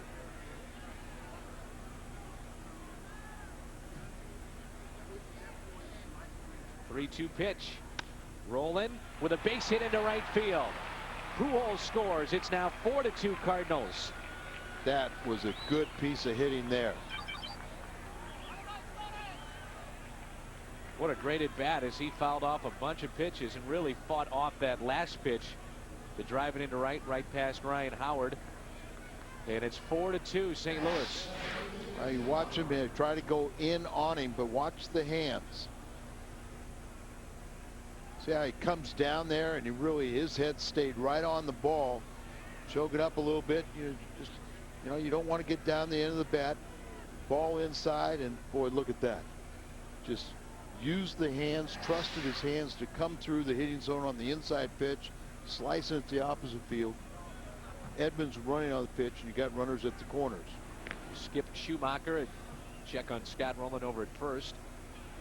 So Rowland with 5 RBIs in this 3-game set against his former team.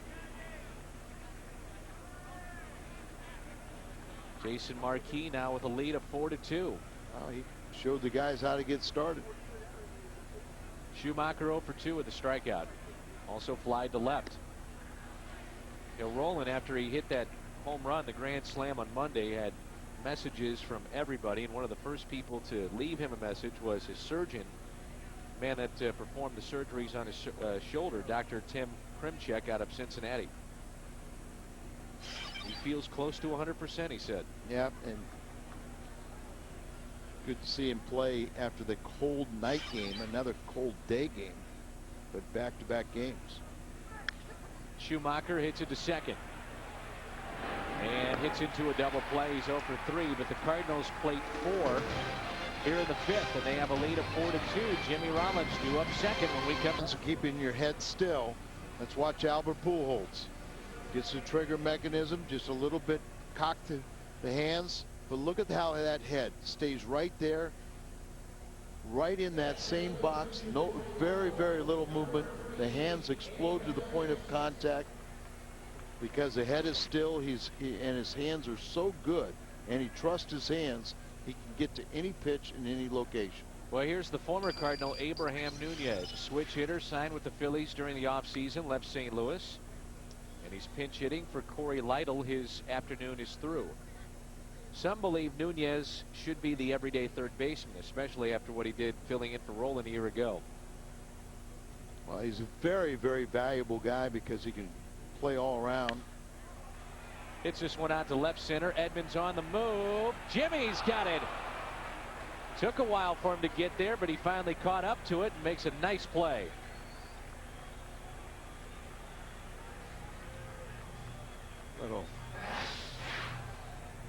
Didn't get the tremendous jump, but you saw him check to where he was in the field because he knows there's that little angle out there in center field, and where they could carry him one way or another, or it's also the closest place to where he's running. So he sees where he is on the field, how far it is the track. Even though you're looking up like that, you can feel the change of surface going from grass to the warning track. But you know where you are, and you know you can get on your horse and haul it in. Edmonds has won a Gold Glove in all 6 seasons in St. Louis as Rollins digs in 0 for 2 on the afternoon, trying to extend his hit streak to 39. Jimmy was 2 for 20, 3 for 22. 3 for 22 coming in against Marquis. To the opposite way, pretty well hit, but Schumacher's got room and makes the catch. Jimmy Rollins 0 for 3. Well, we've got baseball this afternoon here on FSN. Coming up tonight, a little hockey as the Blues are back in action. Predators and Blues tonight at 6:30 with the pregame show. 7 o'clock they'll drop the puck with John and Bernie. 6:30 Blues hockey tonight on FSN Midwest. Aaron Rowan, the batter. He has struck out twice. So Rollins now 0 for 3. He's fly to right. Tried to bunt his way on back in the third. It was a good play by Marquis. And then now is fly to left. Rowan has struck out looking. First time up, struck out swinging back in the third. Center fielder last year for Chicago. Came over with a couple of prospects for Jim Thome.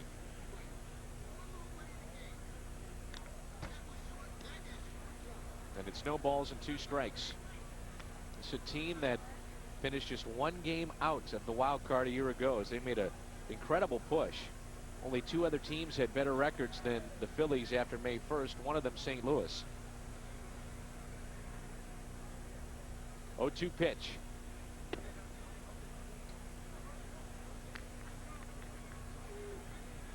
If I'm not mistaken, the Phillies really could never beat Florida. That was it. That was, and they struggled against Houston too. I think Houston beat them all 6 games. And you look at what the White Sox were able to do by beating Cleveland. That was a difference maker for them, going from opening day to the final game of the season to win it. And then for the Phillies, could not beat the Marlins. And they jumped out of the box quickly with a big lead, and then they allowed them to sustain that little losing streak towards the end. Pitch outside, and it's 3-2. Charlie Manuel wanted the Phillies to get off to a good start. Kind of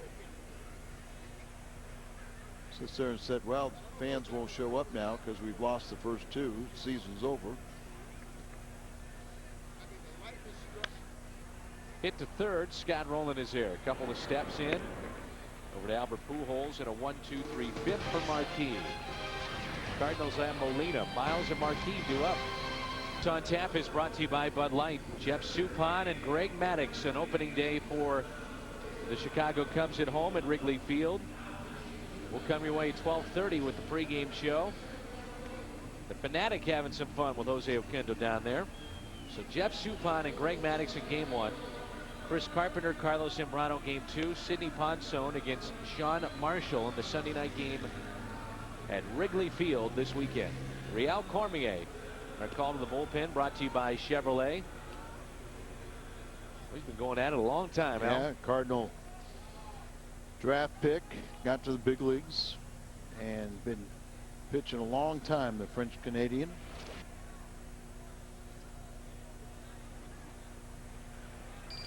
Some rumors floating around that he would wind up in Boston in an early season deal. He is a 10-5 guy, but he would accept that deal apparently. 13 years plus of major league service in Brunswick, Canada. Going to be 39 years of age on the 23rd of this month. 5 innings for Lytle, 4 runs on 6 hits. Struck out 5. Molina out to left center field. Rowan shading from the sun and makes the catch. No glasses. Cormier has, of course, been a starter in his career, now working out of the bullpen.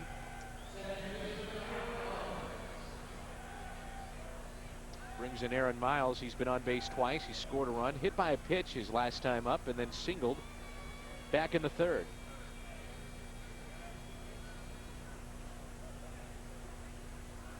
So an early season showdown for the Cardinals against the Cubs starting tomorrow. Suppan and Maddux. And then Chris Carpenter and Carlos Zambrano, both those games on FSN.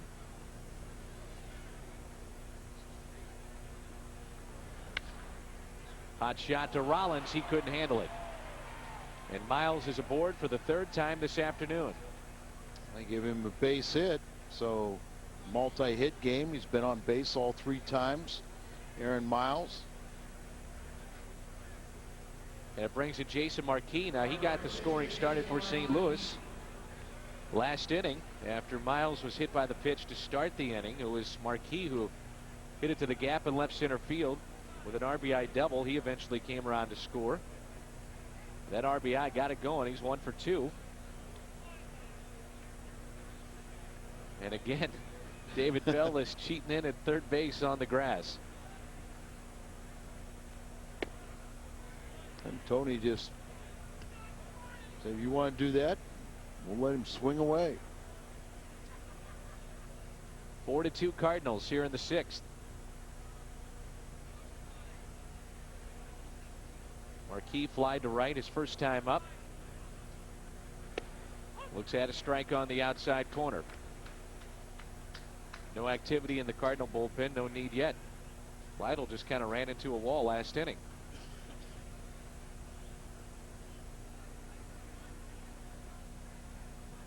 Howard holding on Miles.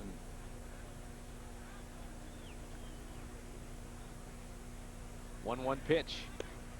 Showing bunt that time. Strike 2. I didn't pick up that ball at all.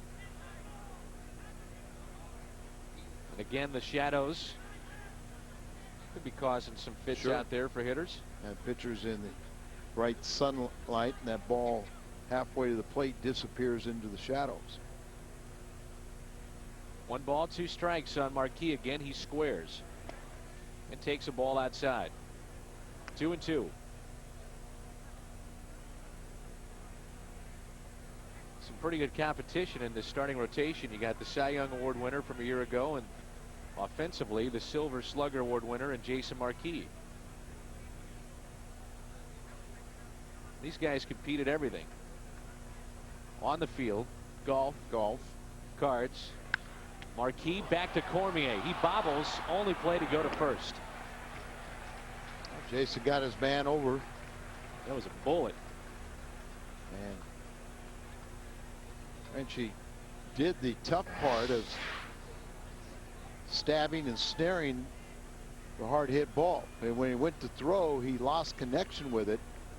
Presence of mind, you saw he slowed everything down not to throw anything away. Sometimes when you bobble that ball, you pick it up and then you're still going a little bit too fast and you throw the ball away. So once he picked it up, he knew he had time, set himself, take that little crow up and throw out the runner, the batter. Now it's David Eckstein, 0 for 2. Been on base one time. He was hit by a pitch back in the 3rd. He struck out and popped out trying to sacrifice runners over in that 4-run 5th for the Cardinals. David Eckstein again hit .373 with runners in scoring position last year. Runner at second is Aaron Miles. Outfield is shallow, all kinds of room in left center field.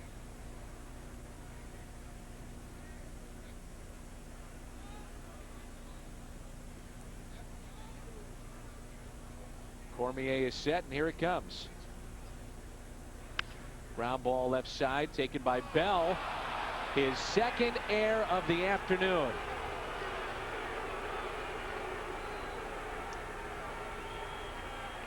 David, a very accomplished and slick fielder. He'll struggle a little bit. The other one stayed down on him. This one, he goes over and backhands it. Comes up, hits him in the heel of the glove, pops out. Miles scoots over to third in front of him. And good teams like the Cardinals usually capitalize when a team gives them an extra out. The first error that Bell committed was on a slow roller to his left off the bat of Encarnacion. He digs in with first and third.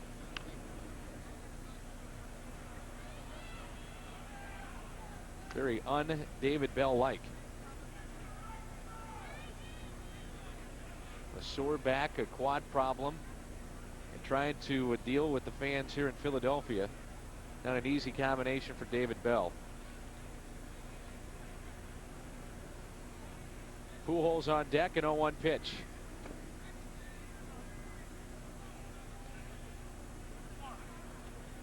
Mentioned that we are off to Chicago after this afternoon's game, and the Phillies head out to the West Coast to take on the Dodgers. Or rather, the Dodgers will be here. Dodgers playing host to the Braves to open up their season at Chavez Ravine. 1 ball, 1 strike on Encarnacion. Rips it to short. Rollins is there. Easy play at second. And we move to the bottom of the 6th with the Cardinals leading by 2 runs. It's 4-2 Clark in Philadelphia into the cool afternoon, and it's 4-2 Cardinals here in the bottom of the 6th. Bobby Abreu, Chase Utley, and Pat Burrell for the Phillies. And Abreu looks at a strike. Moving into some pretty exclusive company is Bobby Abreu. As Abreu was showing bunt, hitting in the 3 spot in the lineup for Charlie Manuel. Curveball misses outside. Abreu in the top 10 of just about every offensive category for the Phillies in their history. Struck out swinging back in the first, doubled and scored in the third. 1-1 pitch by Marquis misses in. There's 2 for 20 lifetime against Jason Marquis, so and one of those hits are here today.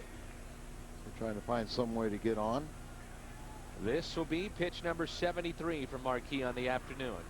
The 2-1. Hit out of play and foul.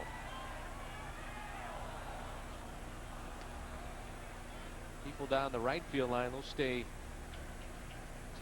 in their seats for a while. They've got the sunshine. Left field side, a little different story. It's cool. 2-2 pitch. Marquis misses low and in.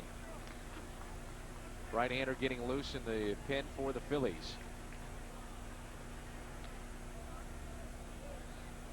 You'd rather have Bobby Abreu earn his way on. And he does with a base hit up the middle. 2 for 3 on the afternoon is Bobby Abreu. He's a good enough hitter. He has a very good batting eye. You know, if you hit the ball and put it in play, it might be right at somebody. They'll go to the bullpen and get somebody up. Jeff Geary is throwing for the Phillies in their bullpen. Leadoff hit for Bobby Abreu. Rincon taking off the jacket. Cardinals free agent acquisition. Haven't seen much of him, as he reported late to camp, had visa problems, and then went right off to the World Baseball Classic. And Chase Utley pops it foul. He is an RBI double this afternoon and is fly to left. And there was a, you know, they were pleased when he did report that they knew he had been throwing, but the 2 weeks or so that he was gone to the World Baseball Classic, just only a couple innings. I thought what was kind of interesting in the game last night, and the fact that you have a tight ball game, 8th inning, and Braden Looper was signed to be the setup man for Isringhausen, or come into some of those tight spots, and the Cardinals went with Brad Thompson, a guy that they threw into the fire as a rookie a season ago. And he did a great job on last season for Tony. There you see Brad and Looper. But you know, it's kind of one of those situations where Looper kind of struggled a little bit, kind of pick a spot for him rather than a tie game. Called third strike on Utley. A key strikeout there, and that's number 5 on the afternoon for Marquis. And here's a look at your Hardy's hot pitch of the game. Strikeout of Chase Utley. Well, after the base hit by Bobby Abreu, you want to go right after an attack mode. And you see the movement, see where framing job, but he didn't have to move the glove, just hold it right there for the home plate umpire Brian Honora to see it. Here's Pat Burrell. He could tie it up with one swing of the bat. Down low for ball 1. Burrell today has walked and scored and grounded out to third. 32 home runs a year ago, and he homered on opening day. 4-2 Cardinals as we play here in the bottom of the 6th.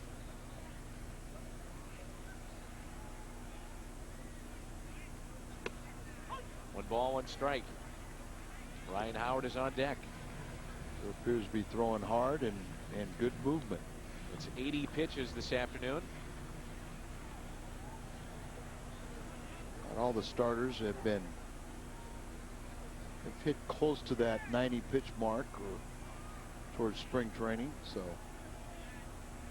get through this inning, maintain the lead, and probably call it quits. Notice in our first few games around the major leagues, not many sweeps. Cardinals trying to go for a sweep this afternoon.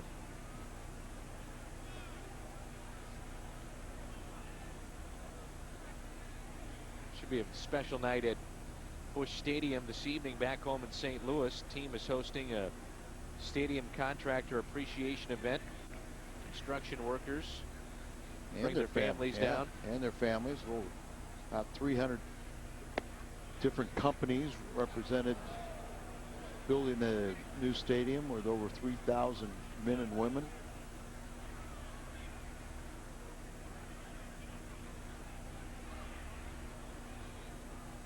Two balls and a strike.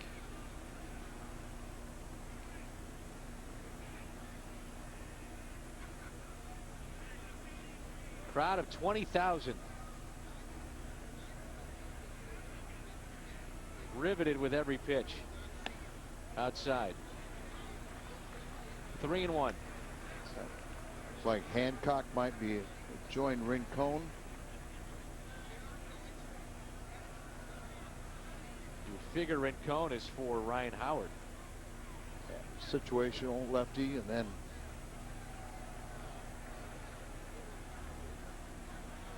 so here's a big pitch for Marquis to stay in this game. That's ball 4. That's 3 walks handed out by Marquis today. He walked just 2 batters in his last 5 starts. go to that lefty right now. Walks were not a problem at the end of last season. So Tony La Russa, the long walk to the mound. That's going to be it for Jason Marquis, and Ricardo Rincon will come in. 4-2 Cardinals with 1 out here in the bottom of the 6th. St. Louis here in the bottom of the 6th. And the afternoon for Marquis is through. He's talking over with Mark Mulder, who went 7 last night and took a no decision. Cardinals bullpen will try to hold on for Marquis and get him his first win. Ricardo Rincon, part of our Chevrolet call to the bullpen. 67 games a year ago. He was 1-1 with a 4.34 ERA. A 36-year-old left-hander. And he's called upon to get Ryan Howard in this spot with runners at first and second. What do you know about Rincon, Al? Well, I first saw him when he came from Mexico. He joined the Pirates, and then he was involved with a trade that sent him to Cleveland for Brian Giles. So remember, he was pretty well thought of for Brian Giles. He's turned into be a 30-30 man in the past. Traded. He's with Oakland the last few years. They used him as a left-handed specialist. Tony is, you know, has toyed with the idea and hopeful that he can retire right-handed batters too. Rincon says he can, and one of the reasons why they felt like the 2 young lefties, Tyler Johnson and also Cali, that they didn't need to carry 3 lefties down there. They could send those guys back for more seasoning. There's really an imbalance in your bullpen with 5 righties and 2 lefties. First and second, and 1 out here in the bottom of the 6th, and Ryan Howard digs in. Usually a breaking ball specialist. On base twice today, a walk and a single. The first pitch at 88 miles an hour is taken up and in. Ryan Howard last year really struggled against left-handed pitching. Hit under 200 against him. Yeah, but they thought last night he got a base hit off of Mulder, thought that was a test, and he'll get more and more playing time against these lefties, and it'll be that much better. Just 148 a year ago. That's the pitch right there that Jason wants to see. You slip a couple more by this big power hitter. Breaking ball, but you got to keep him out away from him.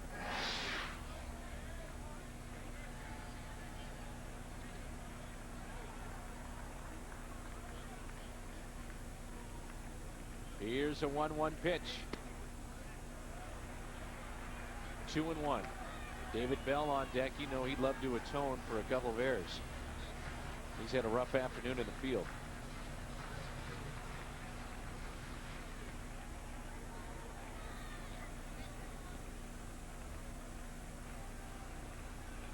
First and second. So Molina's saying, get that breaking ball down. A 2-1 pitch. There's the difference. A couple of them have been up in the zone, but you see that you stay top on it, you drive it, start it low, and then it gets lower. Disappears out of the strike zone and well beyond the reach. Go back to the breaking ball again here. Yes. 2-2 pitch.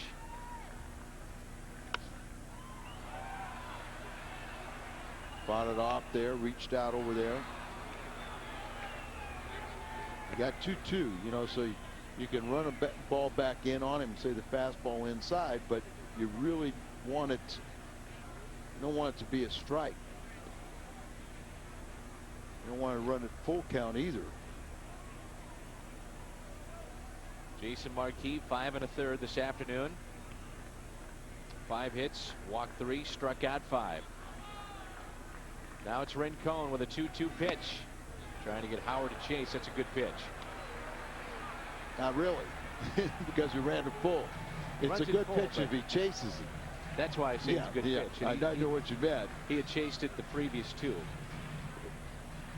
Now he's got to get one in there. Sometimes it's a dilemma for a reliever. You say, okay, I got to come back with another breaking ball, but if I walk him, I'm out of the game. So if I'm out of the game, what pitch can I control the most? That's usually my fastball. Throw the breaking ball. That's what he is. Here's a 3-2. Got him. Got him to chase, and there's 2 down. Big out there. It's a breaking ball. You keep on believing in it. And it is ball 4, but you got a hitter that thinks that they're going to throw him a strike, and Jason Marquis feels good about that one, but still got 2 inherited runners out there. Rincon does his job.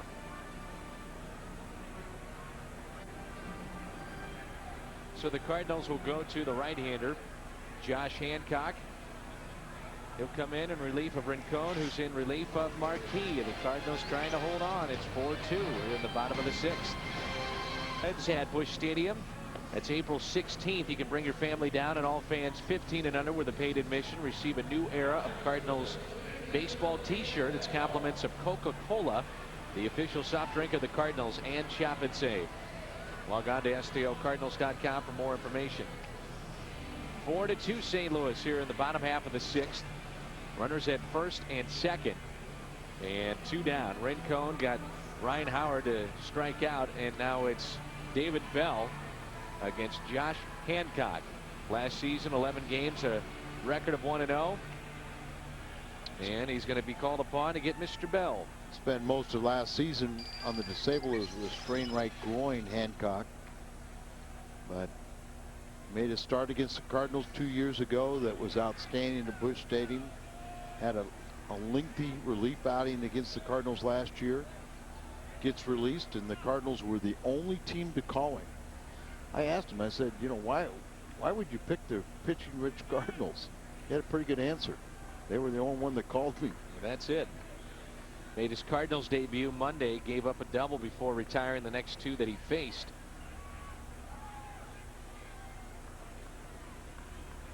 Had a great spring. He went his first 7 spring outings before allowing a run. Allowed only 2 runs in 9 games and finished with a 1.80 ERA. And the one thing they also like about him is he has 3 good pitches, but he's funky enough where he can get strikeouts. He can fool hitters.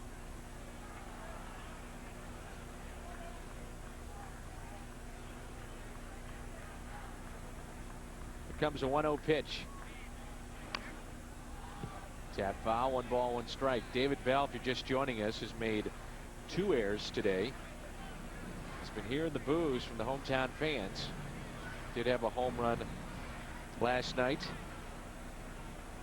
And Bell is 0 for 2.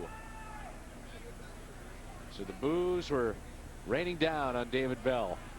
Just like on Scott Rowland, you hear those boos.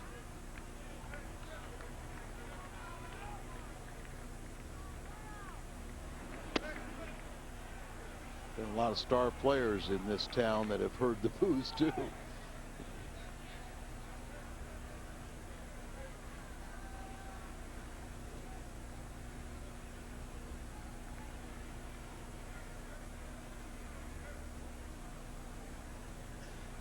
Two balls and a strike on David Bell.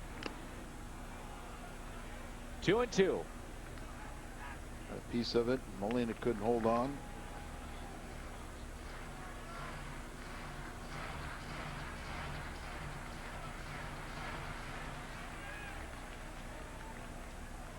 Bullpen trying to hold on for Marquis.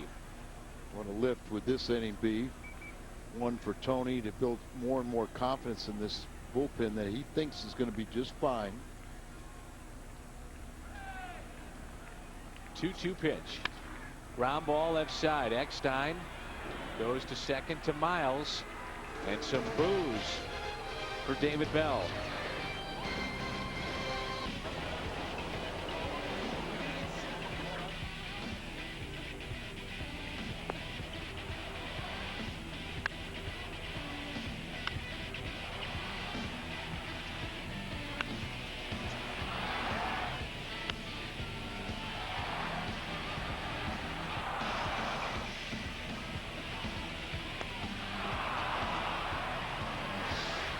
Little game recap for Tony La Russa and the Cardinals. It's 4-2 St. Louis as we move to the 7th.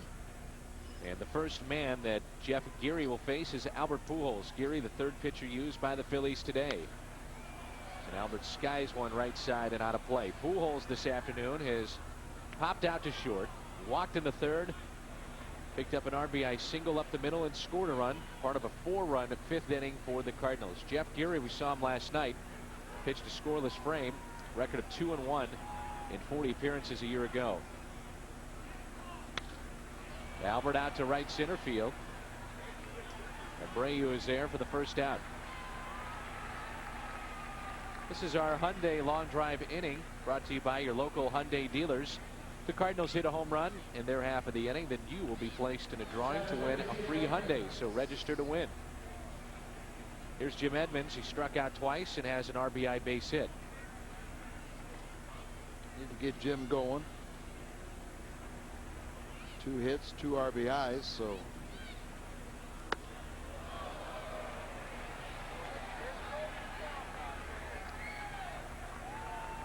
ball 1. Ball was up, but it was in the middle of the plate.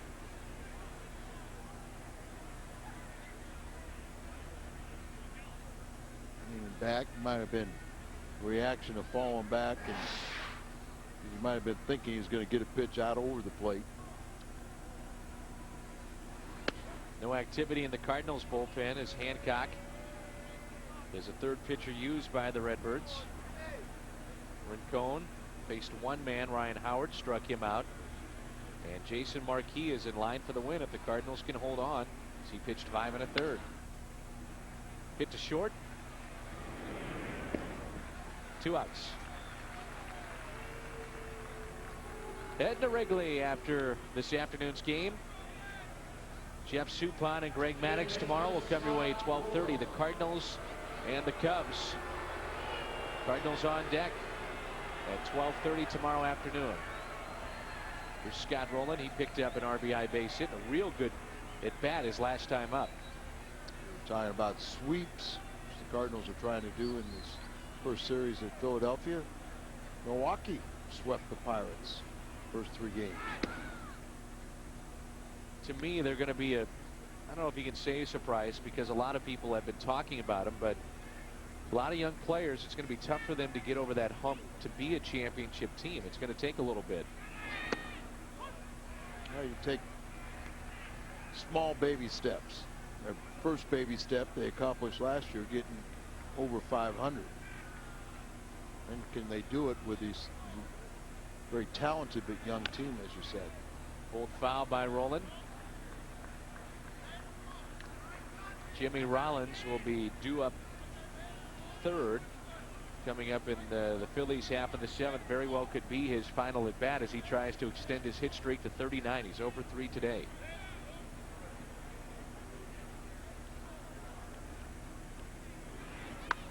And Rowland picks up another hit into right field. Not a bad start to his campaign back from injury. Grand slam on opening day. He's got 5 RBIs in the series and a pair of hits this afternoon. On the season, he's now 5 for 14.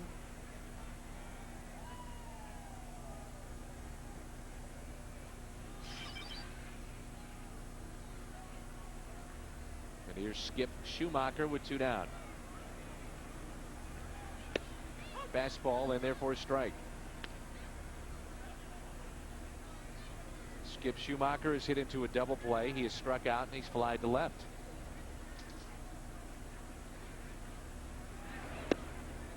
Let's check in with Joe Goldberg. Well, guys, after the game yesterday, Skip Schumacher had more than 20 voice messages and text messages. He said back in California there were 7 people watching at his parents' house, another 10 watching at his in-laws' house, and his dad was listening on satellite radio. He got a satellite radio for Christmas.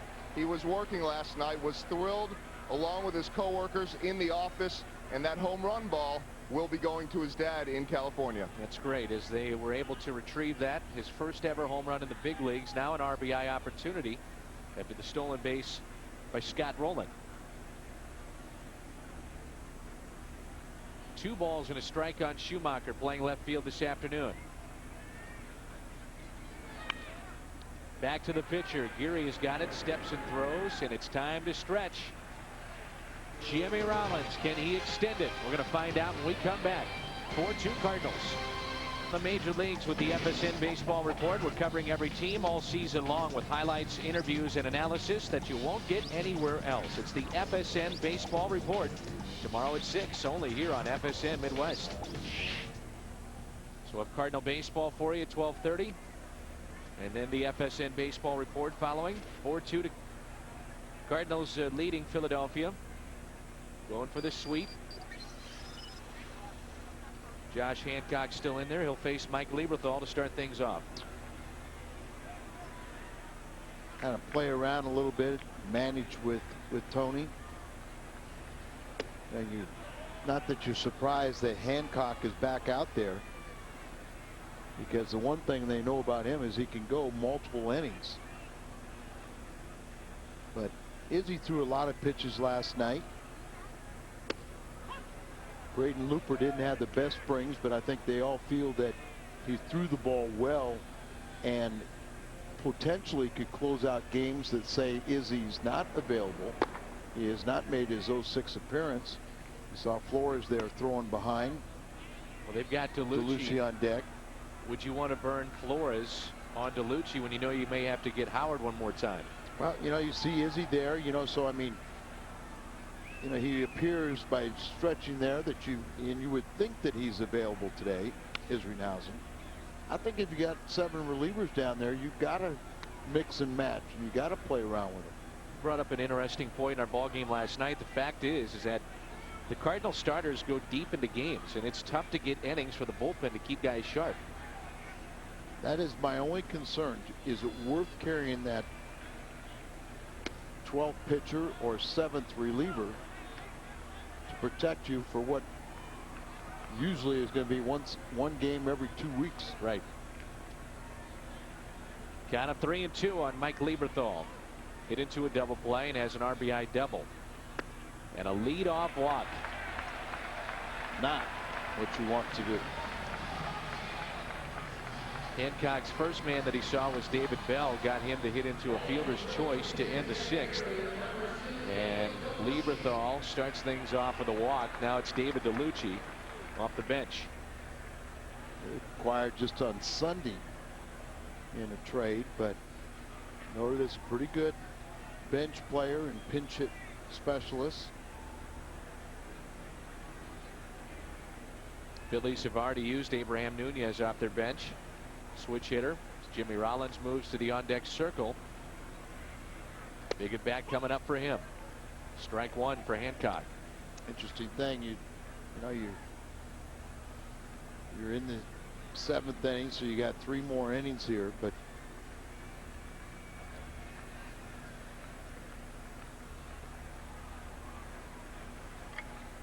Oh, 1 pitch.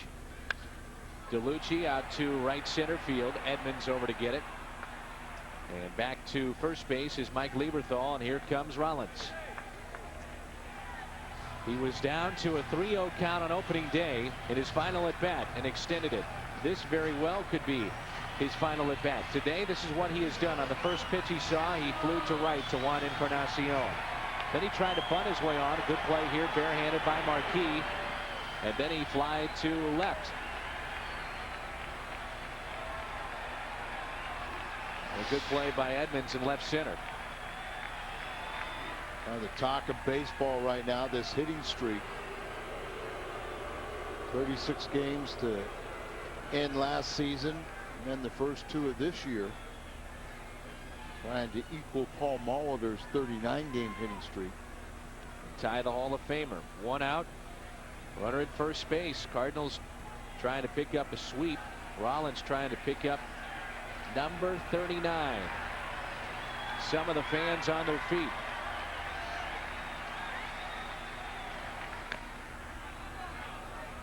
Strike 1.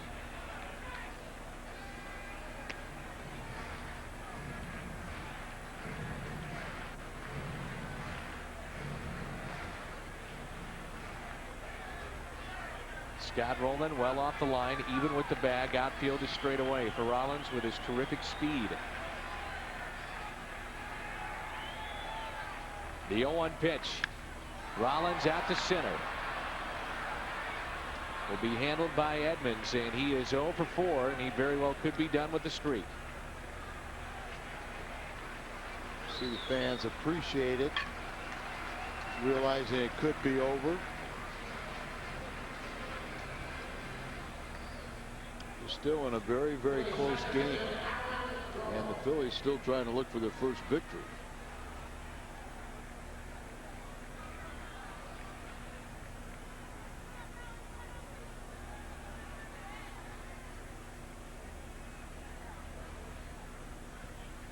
Two outs, the batter is Rowan. Pulls it foul. A singular question earlier today. Who's raising the bar? We were asking about if anyone would come close to DiMaggio's hit streak. And most of you text messaged no. Jimmy Rollins, would he get near it or equal it, break it?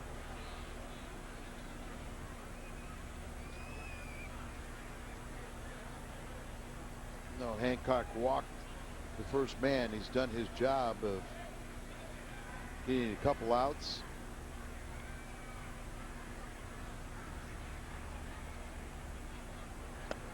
Little low.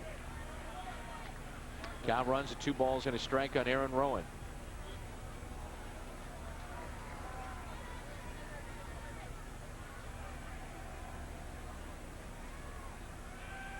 More than likely the last man that Hancock would face. So hopefully he'll end the 7th. 2-1 pitch. Fouled straight back. Cardinals did have Randy Flores up and throwing. He continues to get loose. You got Bobby Abreu and Chase Utley, a couple left-handers that they wouldn't pinch hit for, so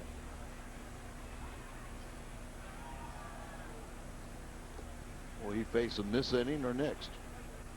Here comes a 2-2 pitch. Right down the middle. He got him. Good work out of the bullpen by Mr. Hancock. One of the outs, Jimmy Rollins 0 for 4 and trying to get to 39 straight. 8th inning coming up.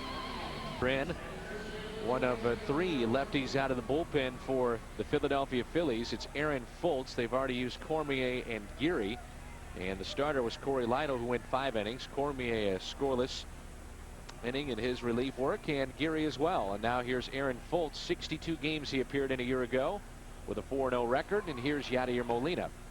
Career best ERA a year ago. He struggled in spring training and off to a little bit of a slow start. How about the job here by Hancock, Al? I think as we watch him more and more, going to really like his role with this team. Yeah, I'm very pleased that we got him, and he was pitching well and made the ball club. And one more of the pieces that I think was going to complement Izzy and the rest of them down there. And I still maintain we've got a chance. This could be a better bullpen than it's been the last 2 years when it's won the National League ERA title. But a staple of this franchise the last couple of years has been the way that they've played away from home, and they have just dominated teams on the road. They're identical away from Busch Stadium as far as wins were concerned a year ago. Here's Aaron Miles off to a great start. There's something about this second base position with the Cardinals. Womack, Gridzelanek, and now Miles, who's been on base 3 times with a run scored. Couple of hits. And it's 0-2. I remember he jammed that wrist after a 5-for-6 first game in spring training. Kept him from batting right-handed for a couple weeks. Looks at a ball, 0 away.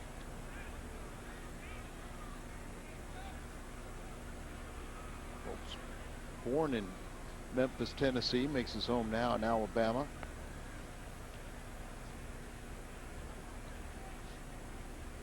One-two pitch. Little check swing. Did he go? No. And it's 2-2.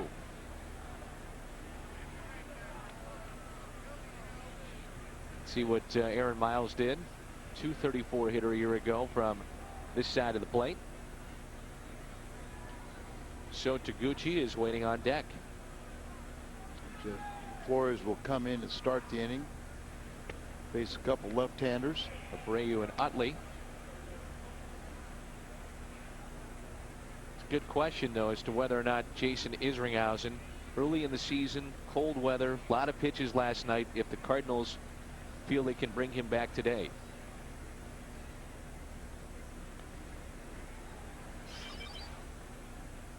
Cardinals have out-hit the Phillies 8-5, lead at 4-2. Aaron Miles on base for the 4th time this afternoon. That's good at bat. He fell behind 0-2, and then a guy that never walks accepts one. So here's Taguchi, the pinch hitter. There's Isringhausen. You know, one of the things why Braden Looper was so valuable to the Cardinals and signed him to a lucrative 3-year contract is the days that Izzy is not available, you have a guy with closing experience available. And his normal role will be the 8th inning. Now you see Braden.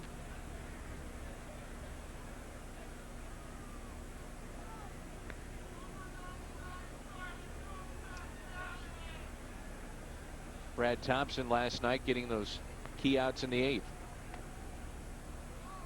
And Tony La Russa was saying before the game that Brad Thompson, you look at him and you don't think he's competitive. He said he's one of the most competitive guys we have in that bullpen. Well, another thing is, you know that he's not gonna, nothing's gonna surprise him. He's not gonna worry about anything. He's gonna go out there and throw strikes and keep the ball down. Another check on the runner at first, Aaron Miles.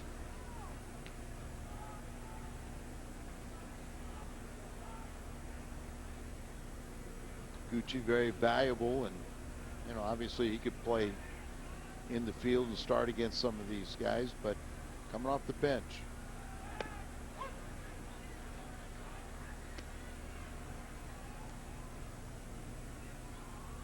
One ball, one strike.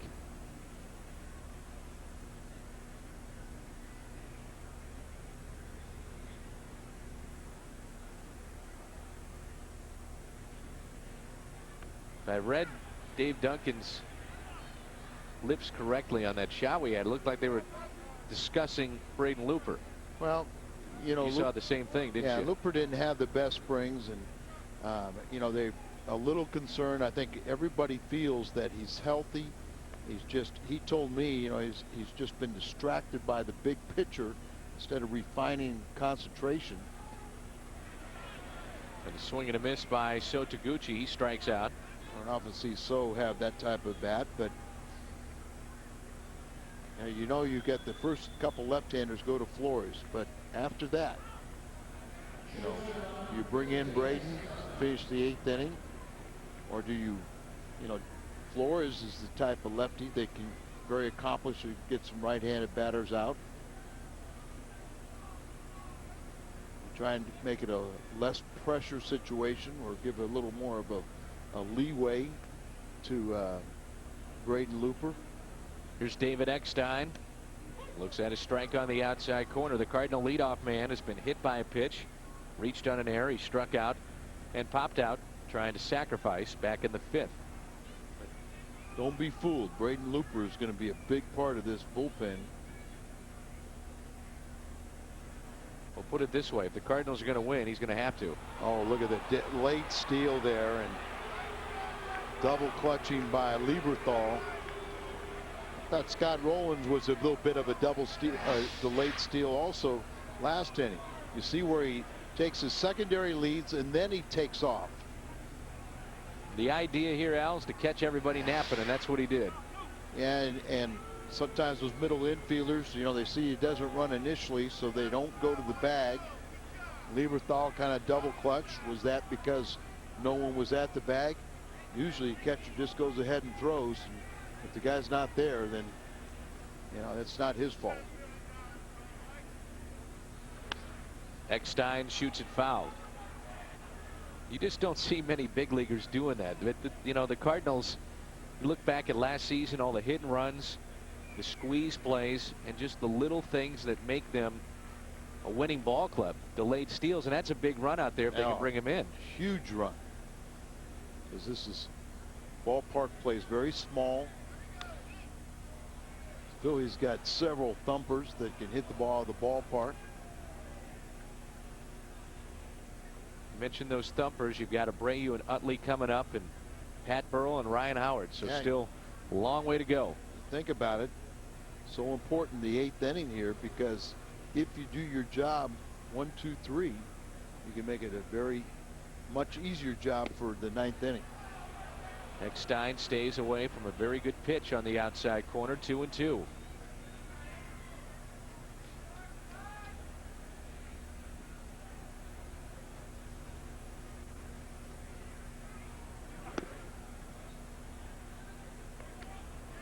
Full count. Encarnacion on deck.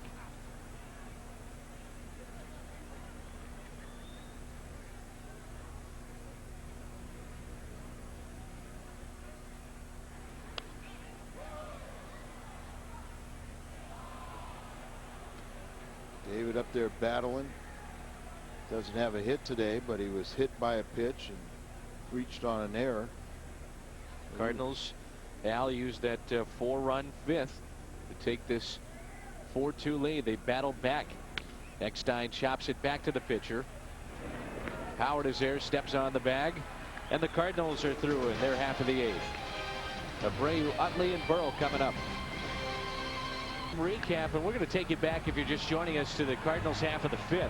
An RBI double to score Aaron Miles from Jason Marquis, today's starter. The RBIs in that inning to Pujols, Edmonds, and Rowland. And the Cardinals would plate 4 in the 5th after falling behind by 2 runs, and that's where we stand right now. It's 4-2 St. Louis. And that's your Jack in the Box game recap. 4-2 Cardinals here in the bottom of the 8th. Cardinals with 8 hits, Phillies with 5. And Randy Flores will be the 3rd reliever used by Tony La Russa. And really a breakout year for Randy a season ago. 50 appearances, a record of 3-1. ERA of 3.46. An opponents at 240 against him last season. Good work by Josh Hancock. He went an inning and a third. Rincon faced one man, that was Howard, back in the 6th. With 2 runners on, struck him out, and Marquis lasted 5 1/3.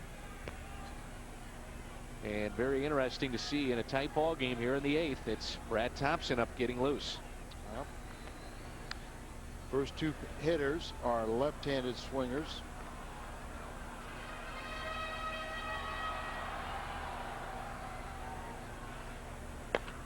And you just hope that the interesting thing is what would you, if he retires the first 2, would you let him face Pat Burrell with Howard on deck?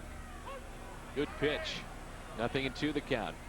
Randy has to have that breaking ball. Another guy, a little bit like Aaron Miles, you know, played 8 years or so in the minor leagues, so you know he's well seasoned, well schooled.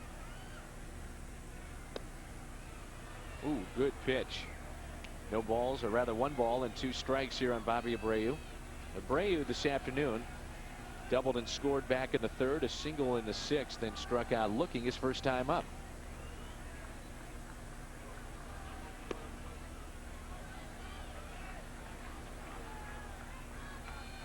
2-2. 2-2. Randy Guy maintained that consistency on his slider. And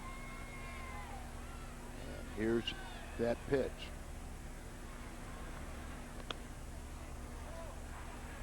Was 0-2, now a full count. Now that's the pitch you want to throw. It just couldn't get him to chase. See if they come back with it. Fastball away, and then Molina called time.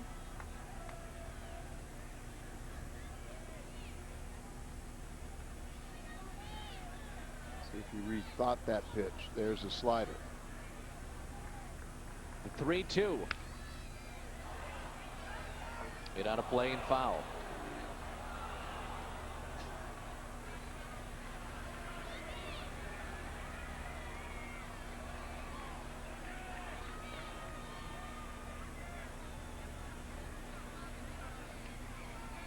Fastball away.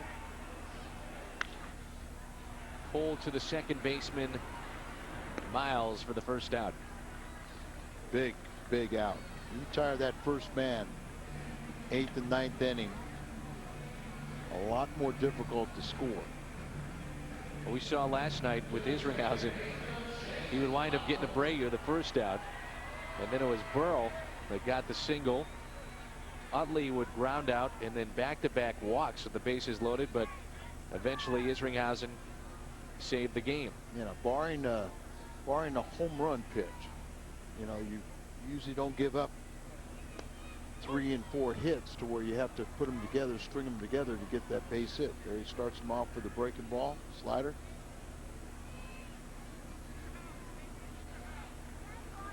Fastball in. Good pitch. Sawed him off. Roland handles it with ease, and there's 2 down. So here's the question that you were talking about here, Al. Do you let Flores face Pat Burrell? Then after Burrell, you do have a lefty in Ryan Howard. I think your decision's easier now. You know, you do, because Pat Burrell can't beat you. And that pitch is right in on the hands, a one-handed swing. Because even if Burrell hits a home run, you're still up by 1, and you got your only lefty available for another power hitter. But you got to retire him, and then you get the chance to start the 9th. Pat Burrell on the afternoon, 2 walks, a run scored, and he's grounded out. Slider. In this ballpark with this lineup, only 5 hits for the Phillies this afternoon.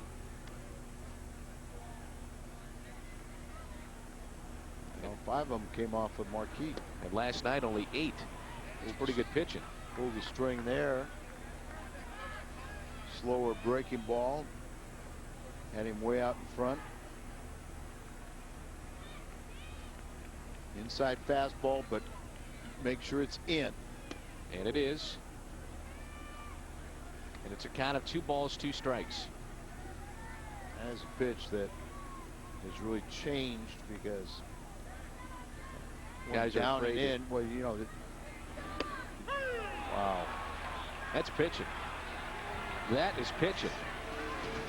Great job by Flores as he gets Abreu, Utley, and Burrell. Lachlan Albrabowski on a cold afternoon here from Philadelphia. Cardinals lead it 4-2 as we move to the top of the 9th. And a new pitcher in for the Phillies. This will be the 5th pitcher Cardinals have seen today, and this is Arthur Rhodes. Well-traveled Arthur Rhodes. Well, it would be his National League debut. Those numbers last year with Cleveland. 18 seasons of American League Baseball for him, better than 13 years in the big leagues. Started back in 1988. And Encarnacion and Rhodes have to have experiences from the American League. First pitch misses in. Home runs this season, the win one for the Kids Charity Fund. SunTrust will donate $100 for each Cardinal home run. We've seen some in this series. From the rolling grand slam to Pujols' 3 to Schumacher's first ever major league home run. 1 ball, 1 strike as Albert's waiting on deck, and then Edmonds. Cardinals a 4-run 5th and lead it 4-2. Juan today is reached on an error, scored a run, and singled.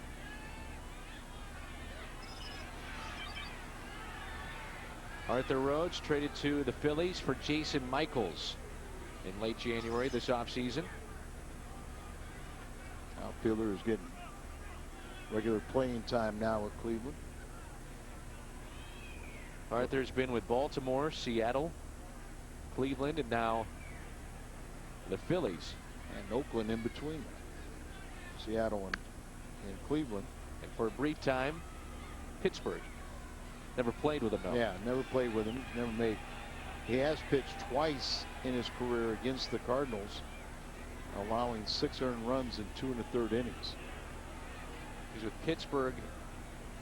The deal with Jason Kendall. That's in the dirt. 2-2.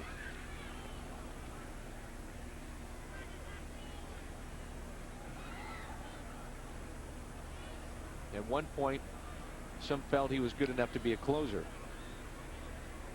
And has been more utilized as a setup man. He has 26 career saves. Little high, and it's a full count. Cardinals in Chicago tomorrow to take on the Cubs. Will come your way at 12:30.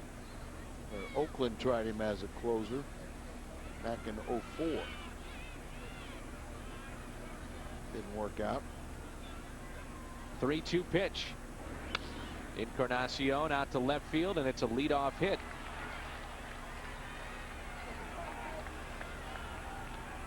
Two base hits for Juan Encarnacion as Pujols will dig in. We check in with Joel. All right, Dan, thanks a lot. Coming up after the game, lots of good stuff coming up on the post-game show as hopefully the Cardinals here going for the sweep. We, of course, will talk to the star of the game, maybe Josh Hancock, maybe Aaron Miles. And we'll check in with Brad Thompson, who has been brilliant so far after 2 games. And also the health of John Rodriguez. When will he be able to get back to playing every day or out in the field? That and more coming up. Here's Albert Pujols. Looks at a ball, and 2 righties getting loose in the Cardinals bullpen. And one of them is the closer. Jason, yeah. Isringhausen And you see Looper.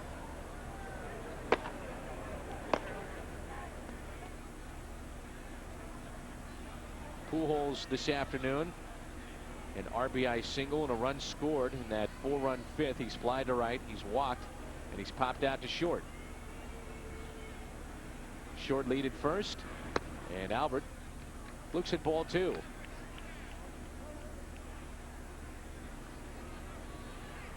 Albert could make Tony's decision real easy for the 9th inning. Exactly. Hits one out. It's Looper.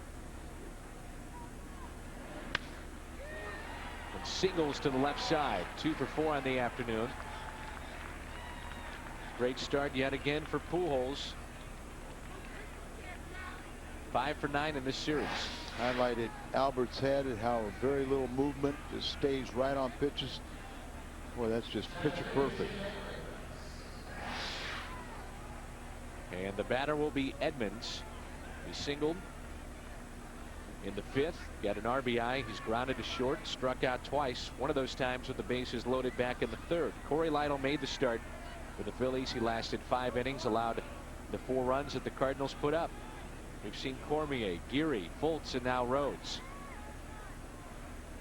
And the Cardinals trying to add some insurance and hopefully pick up the first win of the season for Marquis. Fastball on the outside corner. Cardinals have used Rincon, Hancock, and Flores out of the bullpen. And Flores looked awfully impressive. Runners at first and second, and nobody out here in the top of the 9th. And Randy Flores went right through Abreu, Utley, and then Burrell. Phillies have Howard and Bell coming up in Lieberthal.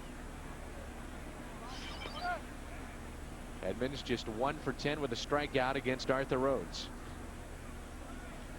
History in the American League. Inside, And again, Rhodes is falling behind, 2 balls and a strike, rolling on deck.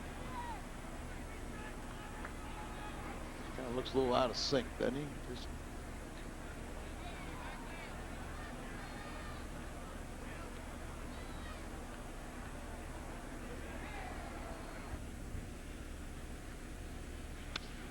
Edmonds spoils the pitch. And it's 2-2. sort of just feeling for it.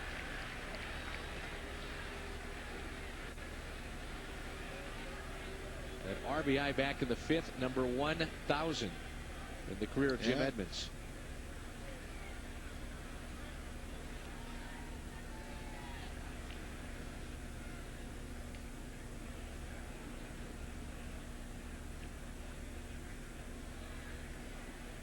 Two pitch. You and I have talked about this in the past. Depending on how much longer Edmonds plays and what kind of numbers he puts up, you know, is he starting to walk in that territory of at least being talked about being a future Hall of Famer? Still a ways to go, but his defense has been unbelievable since he arrived on the scene, and he's put up pretty good offensive numbers. Yeah, 8 Gold Gloves. 400 home runs.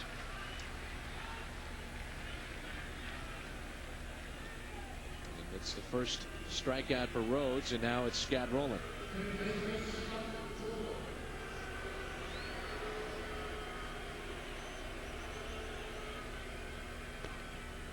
Scotty, 2 hits his last 2 times up for a 2-for-4 afternoon.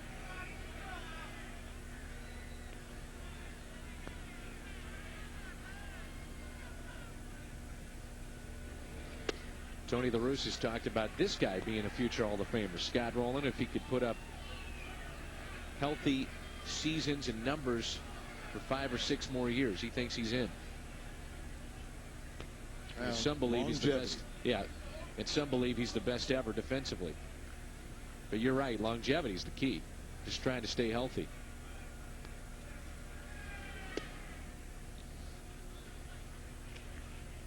One ball, 1 strike. Runners at first and second, and 1 out here in the top of the 9th. The Cardinals with a 10-hit attack, and they lead it 4-2.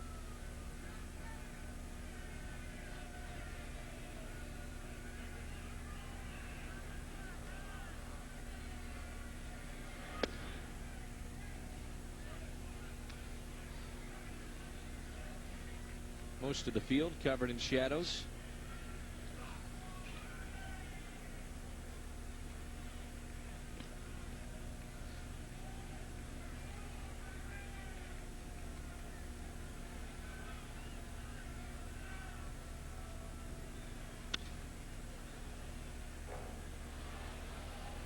Two balls, 2 strikes.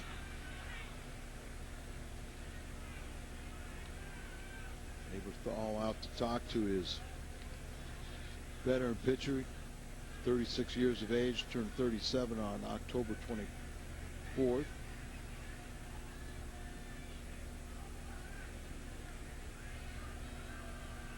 Get Scotty up and in, tie him up, get him out over the plate, especially right now because he's hitting a lot of balls the opposite field.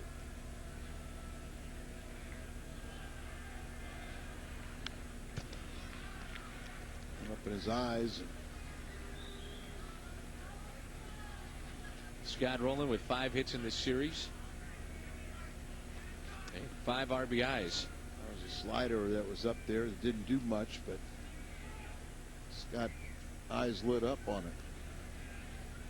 Runners at first and second. Count of 2 balls, 2 strikes.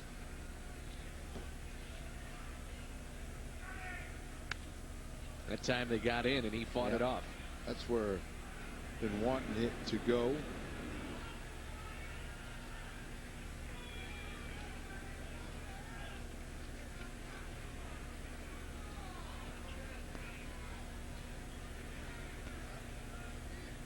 Talked about Albert Pujols, and when he's swinging the bat does not move his head. Did the same thing there with Scott Rowland, staying right on the ball. Yeah.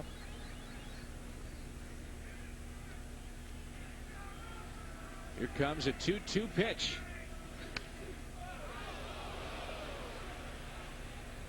That caught a fan below.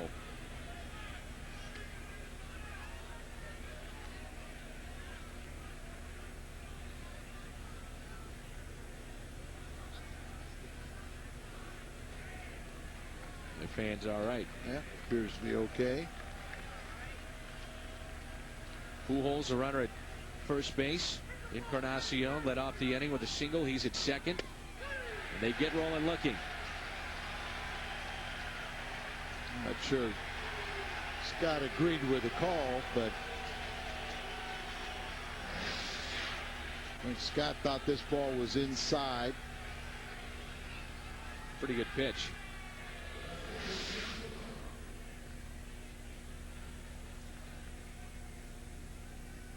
And it brings in Schumacher with 2 down now here in the ninth. 0 for 4 on the afternoon. Just watch, see if he tries to hold that front shoulder in and try to guide the ball to the opposite field. And the ball gets away. And the runners will advance to second and third. So a base hit. This could be a big one. Could make it a 4-run Cardinals lead. A little lazy right there. That ball has to be smothered. Because now a base hit could mean 2 runs.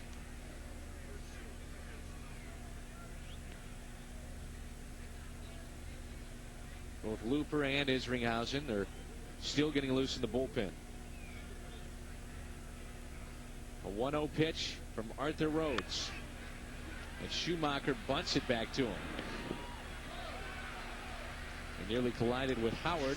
The Cardinals are done here in the top of the ninth. They have stranded 11. Cardinals go for the switch here in the bottom of the ninth. Cardinals about hit Philadelphia 10-5, and they're in this spot because of Randy Flores, who was terrific. I mean, terrific in the 8th. Well, Randy really won us over last year with quality pitching, but he's pitching on both sides of the plate. He changes speeds, good location. So he's jamming some of these hitters and getting a big strikeout. You know, he had bone chips removed in the offseason from his elbow, and I think we can say that was successful. Izzy will come on here, try and protect the 2-run lead. And what Flores did there shows you sometimes the game is really on the line in that 7th and 8th inning. But because you have the luxury of a 2-run lead and Ryan Howard cannot tie this ball game, you'll have Izzy, your closer, come in, because most closers today want to start the inning. And a lot of them are very slow to the plate, so you don't want to bring them in with men on where they can run and get the steal bases. Isringhausen was facing Ryan Howard last night. It was 3 balls, no strikes. And Howard represented the winning run with a man on, and he swung through the pitch. Isringhausen was telling me today, Al, he said, hey, I knew he was swinging. He said, but I felt more comfortable going after Howard. And then the man on deck was Bell. In this case, it's David Bell on deck here. Than I did going after Bell. And he said, I didn't want to pitch to Bell. I wanted to go after Lieberthal. And eventually that's how the game was won. He said, I don't mind pitching with runners on.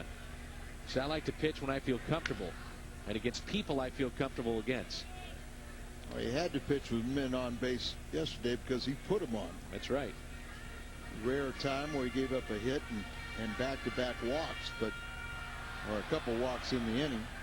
But the point being, it takes guts in the ninth to feel that way and to have that kind of confidence. And Isringhausen has been one of the better closers in the game, despite the fact that he makes it interesting. But he gets the job done. That's the bottom line. And Izzy, one of the traits for a reliever is you have to have a very short memory. 1-1 pitch to Howard. And it's 2-1 as he held up. Howard today has walked, singled, and then was struck out by Rincon back in the 6th with 2 runners on. That was a key at bat in this game as well. Tremendous power in Ryan Howard.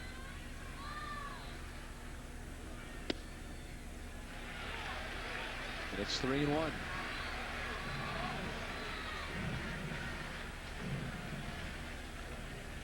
So 3-0 last night, 3-1 today. Here's the cutter.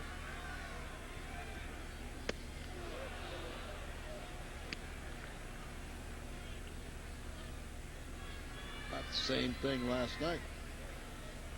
Almost identical. Yeah, it was a cutter, but not a lot of movement. But he got it by the big man. Here, try it again. The 3-2 pitch. Howard just got a piece. Isringhausen, and I think you and I feel this way, and in talking with him, he feels this way. This is the best movement he's had on his pitches for a couple of years. He said, I'm not throwing the 95, 96. He said, I still can get it up there, but I've got a lot more movement than I've had in the last couple of seasons. Well, you get smarter. You sacrifice, movement for location. 3-2 pitch. Got him. Big strikeout. And now he can face Bell with an out and nobody on.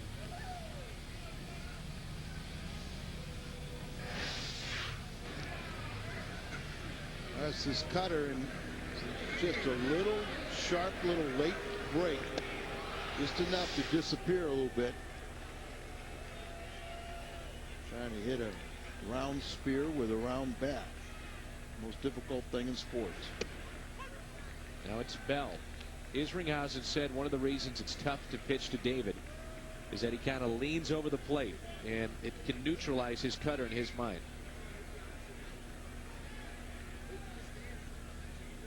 And David's a smart little hitter too. There's the curveball. Yeah. But David kind of, what he did yesterday against Mulder with the 2-run shot to tie the game is not uncharacteristic. He's going to lean out over there and sometimes take a hit, but he's kind of a throwback type player. Just plays hard. Cutter. 1-1 pitch. He had broken his bat, hit the second, 2 down. And it's up to Mike Lieberthal, who grounded out to end the game last night. The thing was, as you were saying, in the mindset of Isringhausen last night, is he knew this is the guy he felt that he could get out. Even though he's 3 for 11 and only 1 strikeout, he felt this was his out. This was his way to finish the game, and that's what he did it last night. And we do it this afternoon. First pitch a little high. Lieberthal has an RBI double in the second. Hit into a double play back in the 4th and walked in the 7th. 1-0 pitch.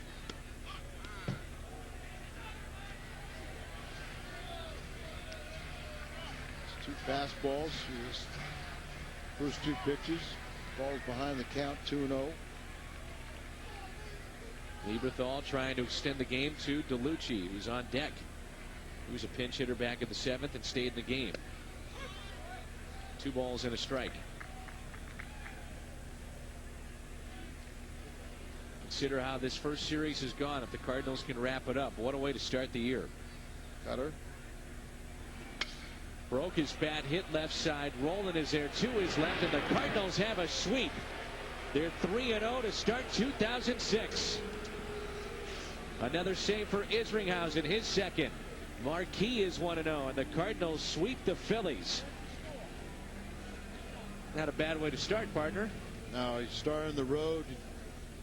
You kind of get to know your teammates. You're all kind of thrusted together what you're going to be for the next 6 months.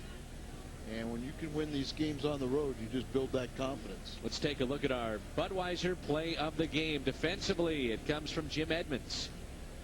On a shot out to left center field as Jimmy Rollins sees his hit streak stopped at 38, and Edmonds took a hit away. That's your Budweiser play of the game. The Cardinals sweep the Phillies to start the 2006 campaign. More to come in just a